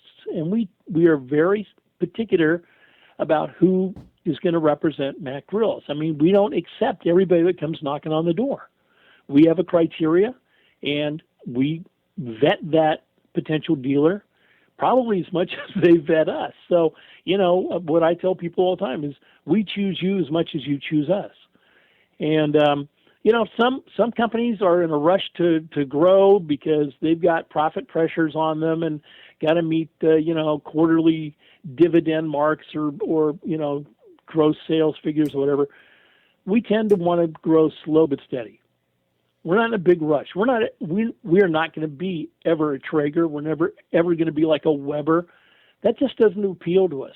We want to create a great pellet grill that does what we say it does and grow at a nice, controlled, steady rate because that way it keeps everything manageable and it definitely helps to reduce the headaches, compared to a company that's in a dead heat rush to get to market and expand their distribution and their sales, however which way they can do that. Bruce, pulling it out at more of a higher level, I mean, as you'd said, you're cooking with wood pellets the last 24, 25 years.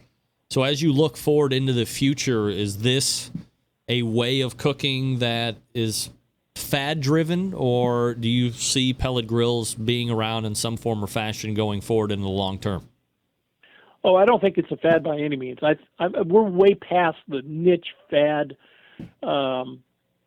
scenario from the aspect that, back up until about 2006 when the Traeger patent expired, and then you saw Green Mountain in Louisiana jump into the market, and then it just exploded from there. I mean, with 30 brands of pellet grills on the market, it's a category to be reckoned with. Do I think it's the future? Heck yeah, I do. I really do, because 90% of the people that buy a Mac pellet grill are replacing a gas grill with their Mac. And so what's that telling you? They're looking for more temperature control. They're looking for more flavor.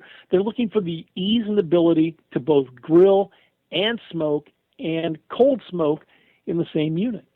So I think that, and all of us in the industry, if you took the pellet grill category by itself, we've probably maybe hit 2% of the market so far as penetration. So I think there's a huge, huge future and upside for pellet grills. You bet. Let me ask you this question. It's purely speculation, but that's my job, and it's fun for you to answer, I'm sure. If let's say a Weber or a Charbroil decided that they wanted to come into the pellet market, is it more likely that they would try and produce something that's cheap and kick it out there and think that they would be successful surviving on just the brand of Weber or Charbroil, or do you think that they would come to a Mac Grill or a Green Mountain and say, hey, great job here, guys. Here's a check for $10 billion. We're just going to take it over here and put our name on it? Any one of those scenarios is definitely possible. I mean, there's no way that you can can guess, what's going to happen. I know that at one point, Traeger approached Weber years and years and years ago. And I'll tell you a little funny story behind that. The businessman Traeger, basically was responsible for dispersing mail. And in the stack of mail that I got one day, and all the mail was pre-opened. You didn't look at it, but they just slit the envelopes and stuff. But in the stack was an envelope from Weber. And it was a letter to Randy Traeger saying, we looked at your company and thanks for approaching us, but we're just not interested. Now that was probably early 2000s that I recall seeing that letter. I folded it up, put it back in the envelope, took it back to the business manager and said, this isn't mail for me. This needs to go to Randy. Anything's possible, Greg. There's always a potential that Weber might come into the market. But here's the thing that I tell people when they're asking me, well, what makes Mac different or whatever compared to this grill or that grill or whatever grill in the pellet category. And this is what I say. So let's say that let's just say for the heck of it that you own a Traeger grill, okay? Yeah. And I'll say, you know what, Greg? At night, when your Traeger grill is sleeping, it's dreaming of becoming a Mac grill. And years ago, I read David Ogilvy's book about advertising, and in it was a poem from Sir Anthony Gloucester. They copied all they could follow, but they couldn't copy our minds, and we left them sweating and stealing a year and a half behind. And that's basically our whole passion at Mac, is we will continue to be the innovators. We'll find ways to push the envelope so far as wood pellet grills are concerned. And I think that's one of the strongest things behind the Mac brand is the fact that we're dedicated. We've got an over-the-top passion for being innovators and bringing new things to the pellet grill category. So, am I worried about those other guys? No. Let them get out there. Let's expand the pellet market. Like I said, maybe 2% of the grill buying industry is pellet grills. There's an awful lot of growth potential that hasn't even been scratched yet. Bruce, for 14 years, you were hosting Cooking Outdoors with Mr. Barbecue. And in May, you decided to turn the mic off and hang up the cans. Yeah. What's the precipitating event? Just enough time? I mean, you had a very successful run. You were syndicated up down the Pacific Northwest there. So as a guy who isn't on any radio per se, other than sticking in his basement on the internet and wishing he could get syndicated across the country like a Rush Limbaugh or whoever. What put the fire out?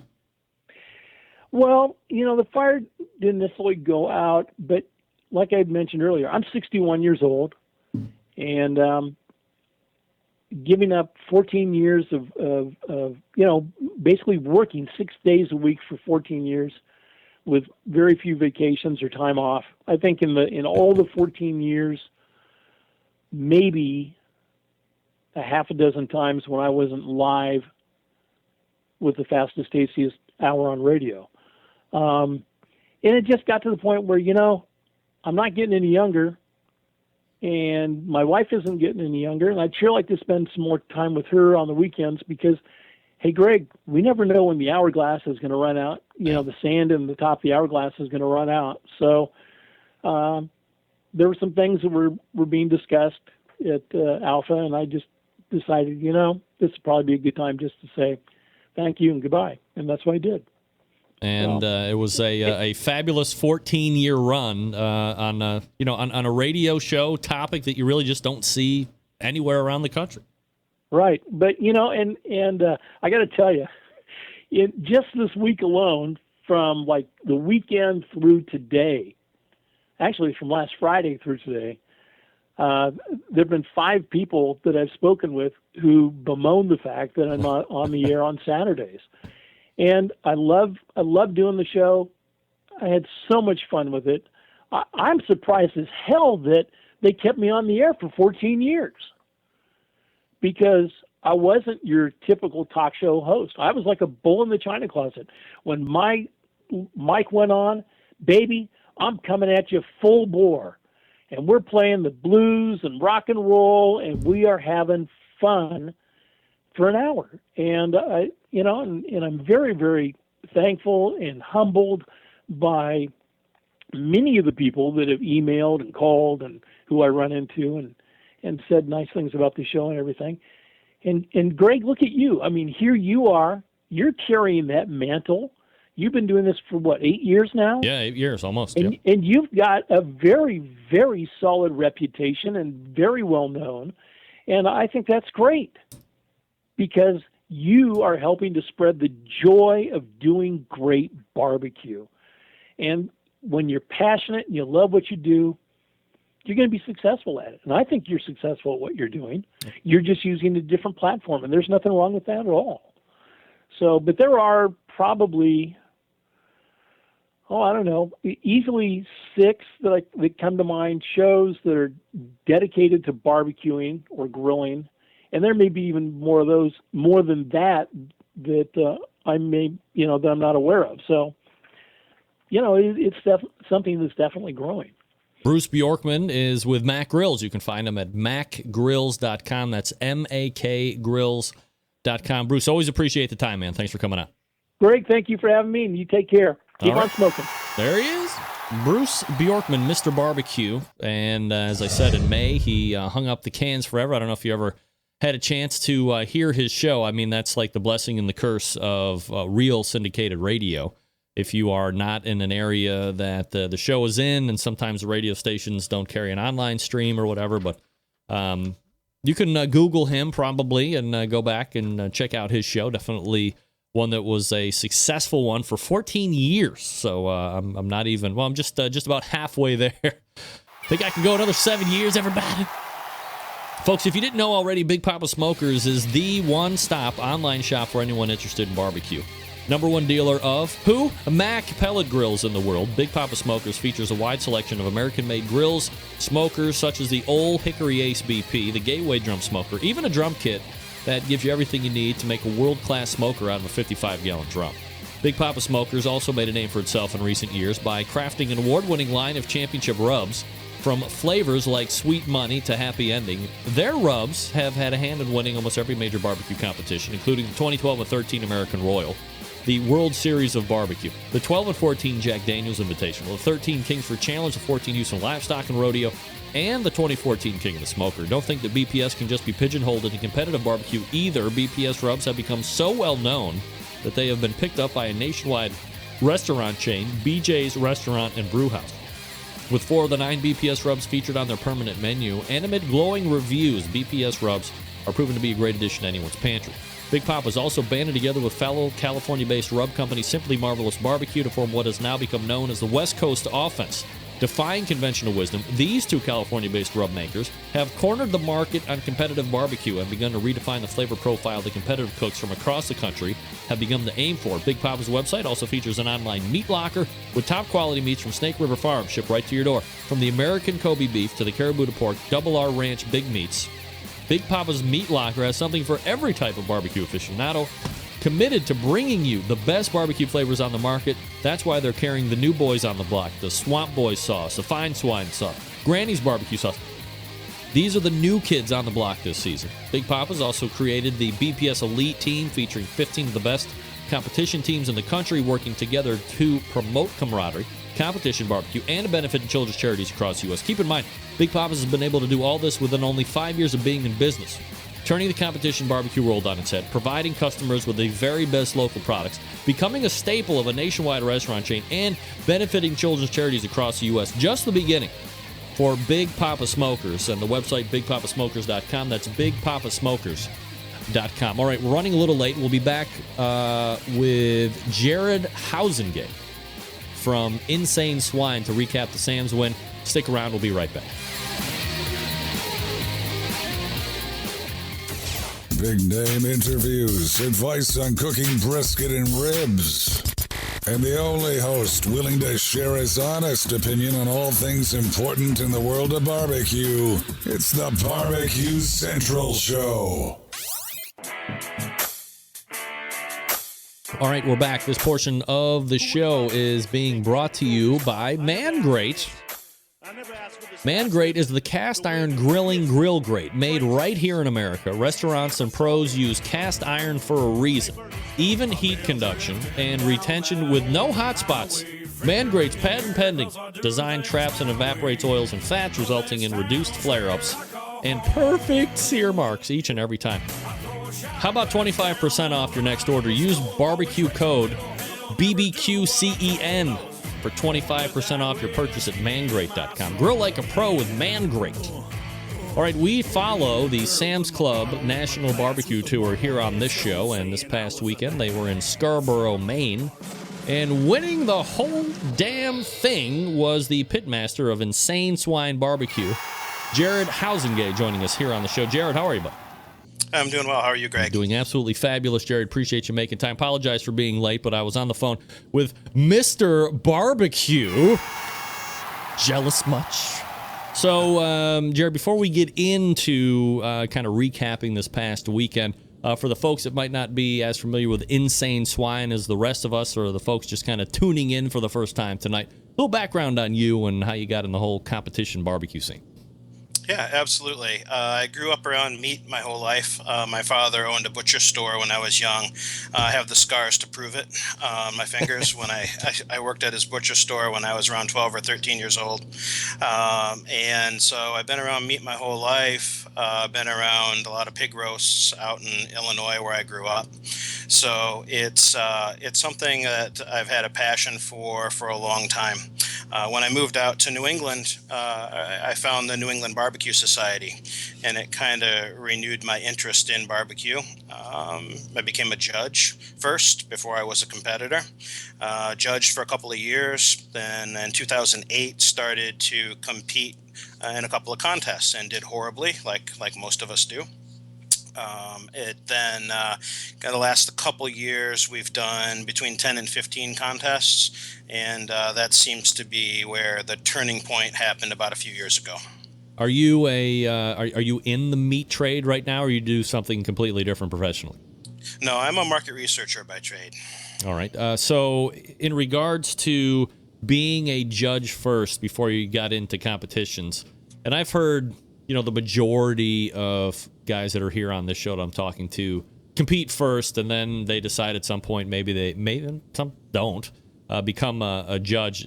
Now, to me, and I don't compete, and there's a whole different reasons why I don't, but I love to talk to guys that do because it allows me to live out the fantasy of ESPN.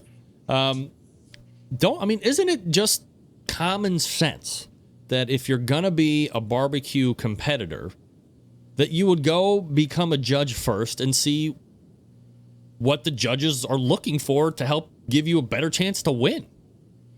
Well, I'll say this. It really helped me. I know that. Judging for a couple of years and judge some of the best teams, really not only in New England, but in the world, in Smoking Hogs, Chris Hart, IQ, just having the opportunity to judge their food over the course of a couple of years really gave me the sense of what it is I should be doing in the competition world that is so much different than when you're cooking at home for friends and family. It's just a totally different world. So I that's the first thing I tell people when they are interested in competing for the first time. Hey, become a certified judge a couple. It doesn't have to be 20 or 30 contests. Go judge a couple of contests and see what you should be cooking. And that really, to me, is one of the keys to success. And that's like one of the more important things to figure out first is you're not going to be cooking the same thing for the judges that you would be cooking in the backyard. If you do that, you're pretty much going to be down towards the bottom. That's right. And even though I was a judge before I started competing, like I said, I didn't end up dead ass last in my first contest. Came pretty close. And my pork was next to last, I believe, because it was pretty much like dog food, what I turned in. It was chopped up, mushy, miserable junk. But you learn from that experience. And again, you judge a few more contests and you do a few more contests as a competitor. And you can really get into the groove of things. But really, when we first started, again, we were only doing maybe 2, 3, 5 contests a year. For us, it was really hard to have a lot of success doing that. Once we started doing more contests on a regular basis, that's really what made the big difference. Jared Housengate joining me here on the show, pitmaster of Insane Swine Barbecue. How do you come up with the team name, Jared? My wife and I basically we're the team, as a lot of teams are husband and wife teams. You can see who I call Freddie in the background here. That's our banner. We're both heavy metal fans, or we really were back in the day. Grew up in the 80s, early 90s. This is a banner here that's based on Iron Maiden's Peace of Mind album. I call this guy Freddie in the background instead of Eddie. Just don't let the Iron Maiden people know. They haven't seen my banner yet, as far as I know. Don't want to get sued. But no, Insane Swine. It's kind of funny though, because we're not known as these insane, crazy people out on the barbecue circuit. I'm typically a fairly quiet guy. My wife is a little bit more social than I am, but both of us are kind of shy in general. So it's kind of odd to say that we're insane. We're probably the farthest away from that you could possibly be.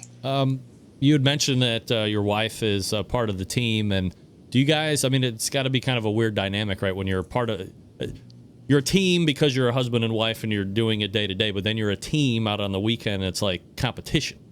So right. Is there ever that weird time when you guys get chippy with each other in competition and then, oh shit, I got to drive home with you and live with you also the rest of the week?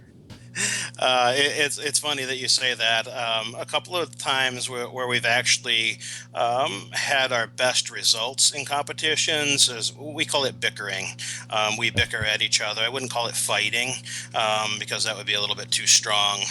But yeah, we won a double header in New Hampshire. So we did a grilling competition Saturday and the barbecue on Sunday. We swept that weekend, won both contests, and the grilling competition, we just had a horrible time. We were bickering at each other constantly the whole entire time, and we actually won. This past weekend in Maine, we had an issue with the pork, and the wife actually had to talk me off the ledge a little bit, because it was about 5 minutes to the end of turn-in window, and I was sitting there looking at the pork saying, this is a bunch of fucking shit.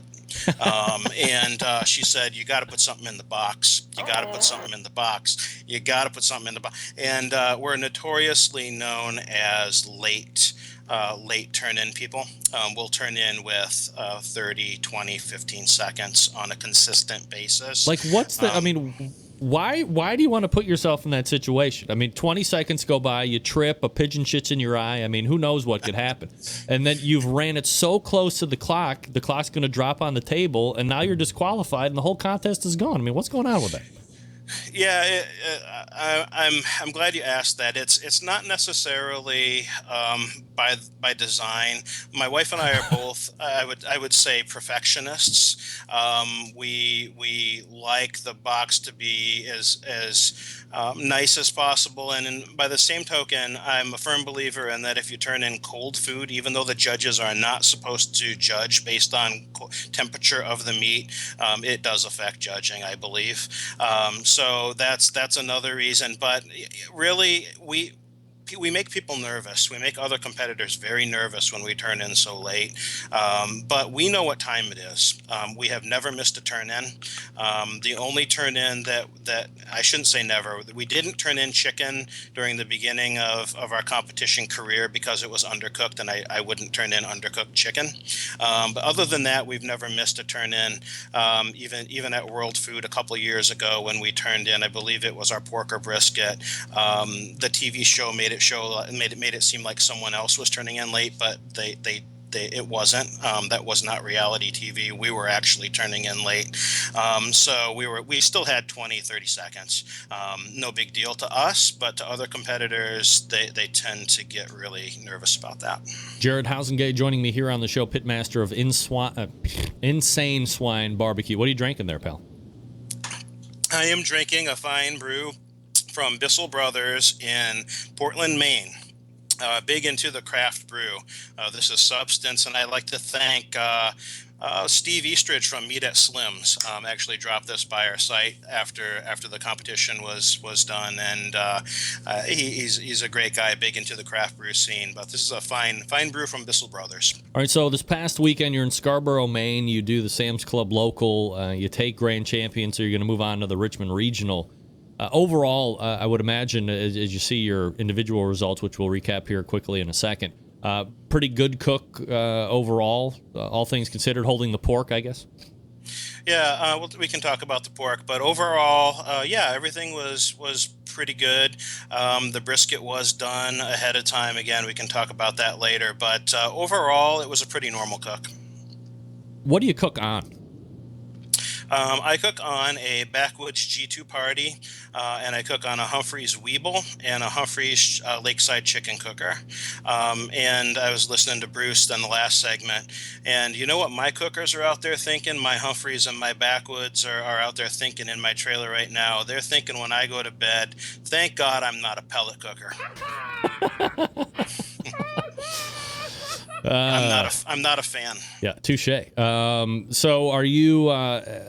A lot of the guys that run the Backwoods and those vault style cookers are also running a Guru, of course, which I will always recommend, or some type of a draft control system. But you do that too, and if so, who do you use? I do not. I have a Guru sitting in my basement collecting dust. I don't have anything against Gurus. I don't mind when people use them, and pellet cookers too. I'm not against the people who use them, but I don't particularly think, especially with pellet cookers, I don't believe they have a place in competition barbecue. I think dialing up a number and punch and go is not something that I believe barbecue to be. But again, that's not a popular opinion, especially amongst a lot of my friends who use pellet cookers. And again, they're legal, so I can't fault them for using those types of cookers. But for me, I like the Backwoods, I like the Humphreys, I like charcoal, I like wood chunks, I like water cookers. I started out with a WSM, actually a few WSMs. So that's just what I prefer. And I don't prefer a draft system, getting back to your question, because I don't feel like I need it. I don't feel like some people think that a consistent temperature is necessary for good barbecue. I do not subscribe to that theory.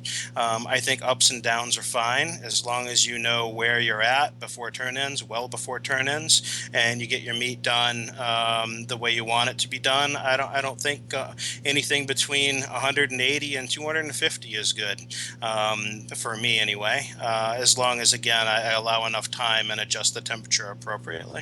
All right, so let me follow up on a couple things you just mentioned there.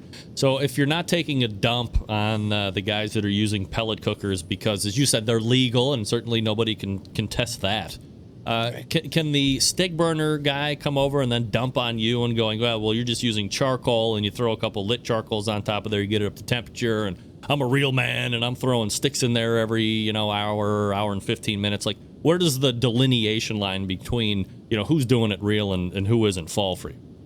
That's a great point, and they could very well dump on me, and I would be okay with that if they did that.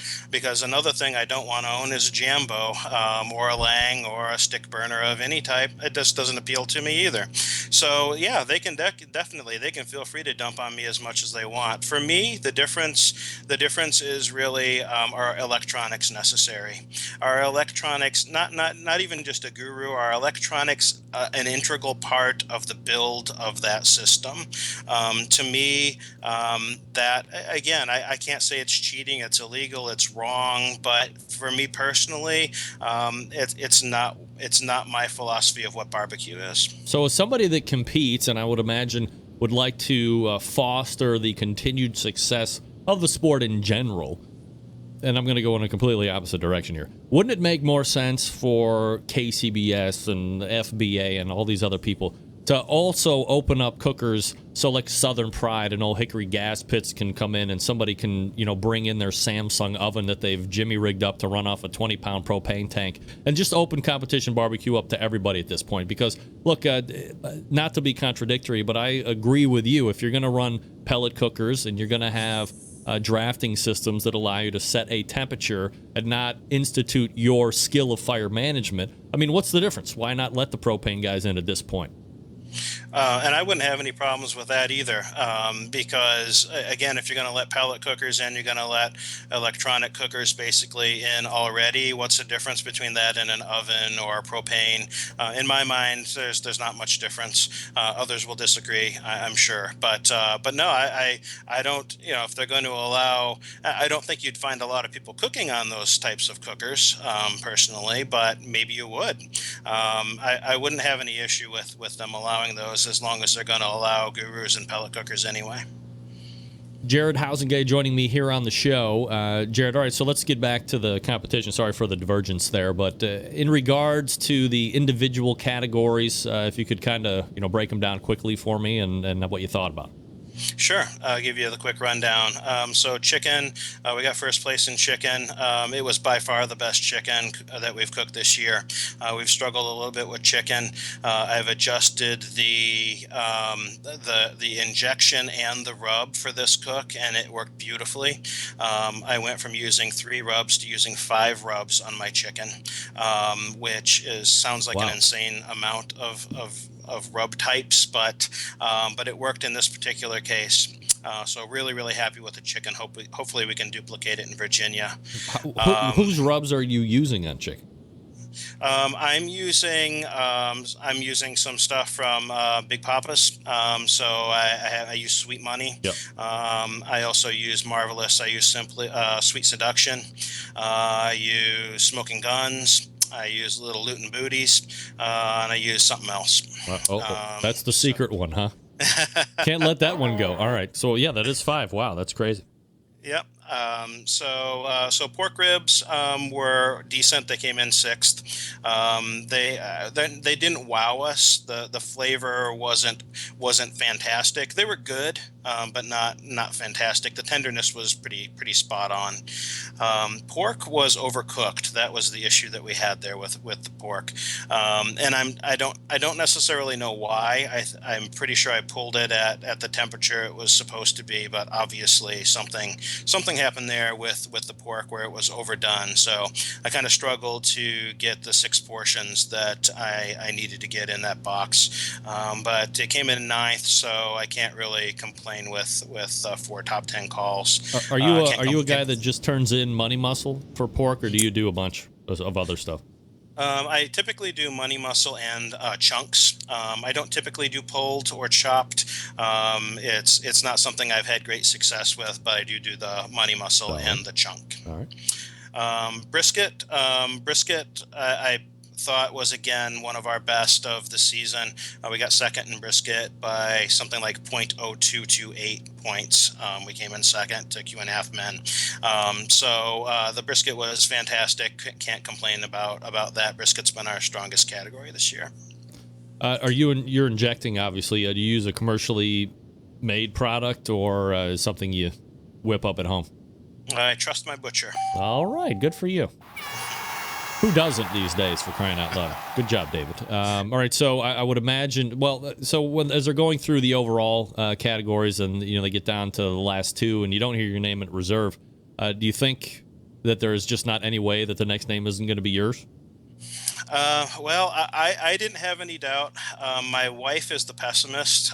Suzanne never wants to really be let down, so she always believes that we're not going to get a call. But with a 1st, 2nd, 6th, and 9th, I was pretty sure we'd be in the top 6, which is what they call it, Sam's at the locals. So once I got to reserve, I was thrilled, and Suzanne was really nervous. But I was, again, pretty sure that we were going to be in the top 6. Is that a good win for you guys? You happy to win a Sam's Club local? Absolutely. I actually think the locals are more challenging than the regionals, or just as challenging as the regionals, especially up here in New England. There's a ton of great teams, as they're all over the country, but a lot of great teams, a lot of great people at the Sam's local, and just, a little luck was on our side too. I think we hit some good tables, and, it's definitely a nice win. Will you be going to the regional in Richmond, Virginia for sure on September 5th? Yeah, we just signed up today. I know of a few teams in the top 6 that won't be going, but yeah, we're definitely going. All right, and where are you going to be cooking at next year? That will actually be our next contest. It'll be at the regional in Virginia. All right, so you take a couple weeks off there to, you're going to be doing anything in the meantime, anything you're trying to dial in or hone in, or are you feeling pretty good about the program right now? I'm feeling good about the SAMS program and the regular KCBS program. What we'll probably practice over the next couple of weeks is for the Jack. We got invited to the Jack again this year, so I need to do a little chicken practice for that. All right, we are talking with Jared Housengay. He is the pitmaster of Insane Swine Barbecue. They won the Sam's Club Local this past weekend in Scarborough, Maine, and will be going to their next competition in Richmond, Virginia for the Sam's Club Regional Final. Jared, really appreciate the time, man. Thanks for coming on. Thanks, Greg. Appreciate it. You got it. There he is. Jared Housengay from Insane Swine Barbecue, if you are wondering. All right, I am obviously very late. Thanks for hanging with me here. I did let Kevin know that I was going to be running over here, so should be done here in a couple minutes. Let me talk to you quickly about Fast Eddie's by Cook Shack. Let's try this again. Let me talk to you quickly about the Cook Shack pellet grill and smokers. They're both. It's all in one. It's 100% stainless steel, wood-burning pellet-fired cooker that uses direct and indirect heat up to 800 degrees. It is the only pellet grill on the market that uses charbroiler technology. It features electronically controlled temperature to eliminate large heat fluctuations that dry and shrink meat. A pellet grill can barbecue, grill, bake, roast, sear, and smoke. Cook Shack has 2 models of pellet grills. The PG-1000 features a fully insulated double-wall roll hood for superior heat retention, fuel savings, and maximum cooking performance. The PG-500 features a 2-way swing lid, pellet drop, and utensil holder. The PG-500 and 1000 have many great features, including 784 square inches of cooking space, easy side-loading pellet hopper, fully automated wood pellet feed system, stainless steel cooking grate on the direct zone side, and a nickel-plated grill on the indirect and top racks. It's also got a drip bucket, a pellet ash drawer, 100% stainless steel construction, warming drawer, 40 pounds of Cook Shack hickory pellets, and a 30-day money-back guarantee. It is a versatile pellet cooker that adds full flavor to your recipes, including fajitas, ribs, chicken, steaks, desserts, sides, and large meat cuts. It can do it all, including cold smoking. Grilling with wood pellets penetrates the food with an intense smoky flavor. When you cook with wood pellets, the fuel is consistent and the smoke more flavorful. For recipes and how-to videos, check out Cook Shack's YouTube channel or the cooking guide on the website, pelletcooker.com. That's pelletcooker.com. Or cookshack.com. Or call them, 800-423-0698. That's 800-423-0698. All right, we're back to wrap the show in seconds. Stick around. We'll be right back. Get in the smoke. Call 877-448-0433 to get on the air. Now, here's your host, Greg Rempe. Big B, Moonshine Band, Suburban Wastebacker. Let's go! I'm an outlaw. Give me 2 shots. All right, thanks again to Jared Housengay. Out of the park home run for a first time in. Jared bringing it strong, not afraid to vent out and shoot straight. That was great. We'll have him back on again for sure, sooner than later. All right, let's go ahead and wrap it up. All the way back in the first hour, we talked with barbecue and grilling legend Stephen Reichland, barbecuebible.com, projectsmoke.org, his 2 websites right now. Then we talked with Ernest Cervantes of Burnt Bean Company, burntbeanco.com. He's a barbecue television star right now. And he didn't say it, but allegedly, from what I can surmise, he might have something up his sleeve for another TV show. In the 10 o'clock hour, we talked with Bruce Bjorkman from Mac Grills, macgrills.com, makgrills.com. And coming out of the bullpen with Jared Hausengate from Insane Swine Barbecue, talking about the Sam's Club as well as some other things in the general barbecue vicinity. Big show planned next week already, September 11th, 2001. I will never forget. Until next Tuesday at 9 p.m. Eastern Standard Time, is your program host, the proud U.S. American Greg Rempe. Good night now.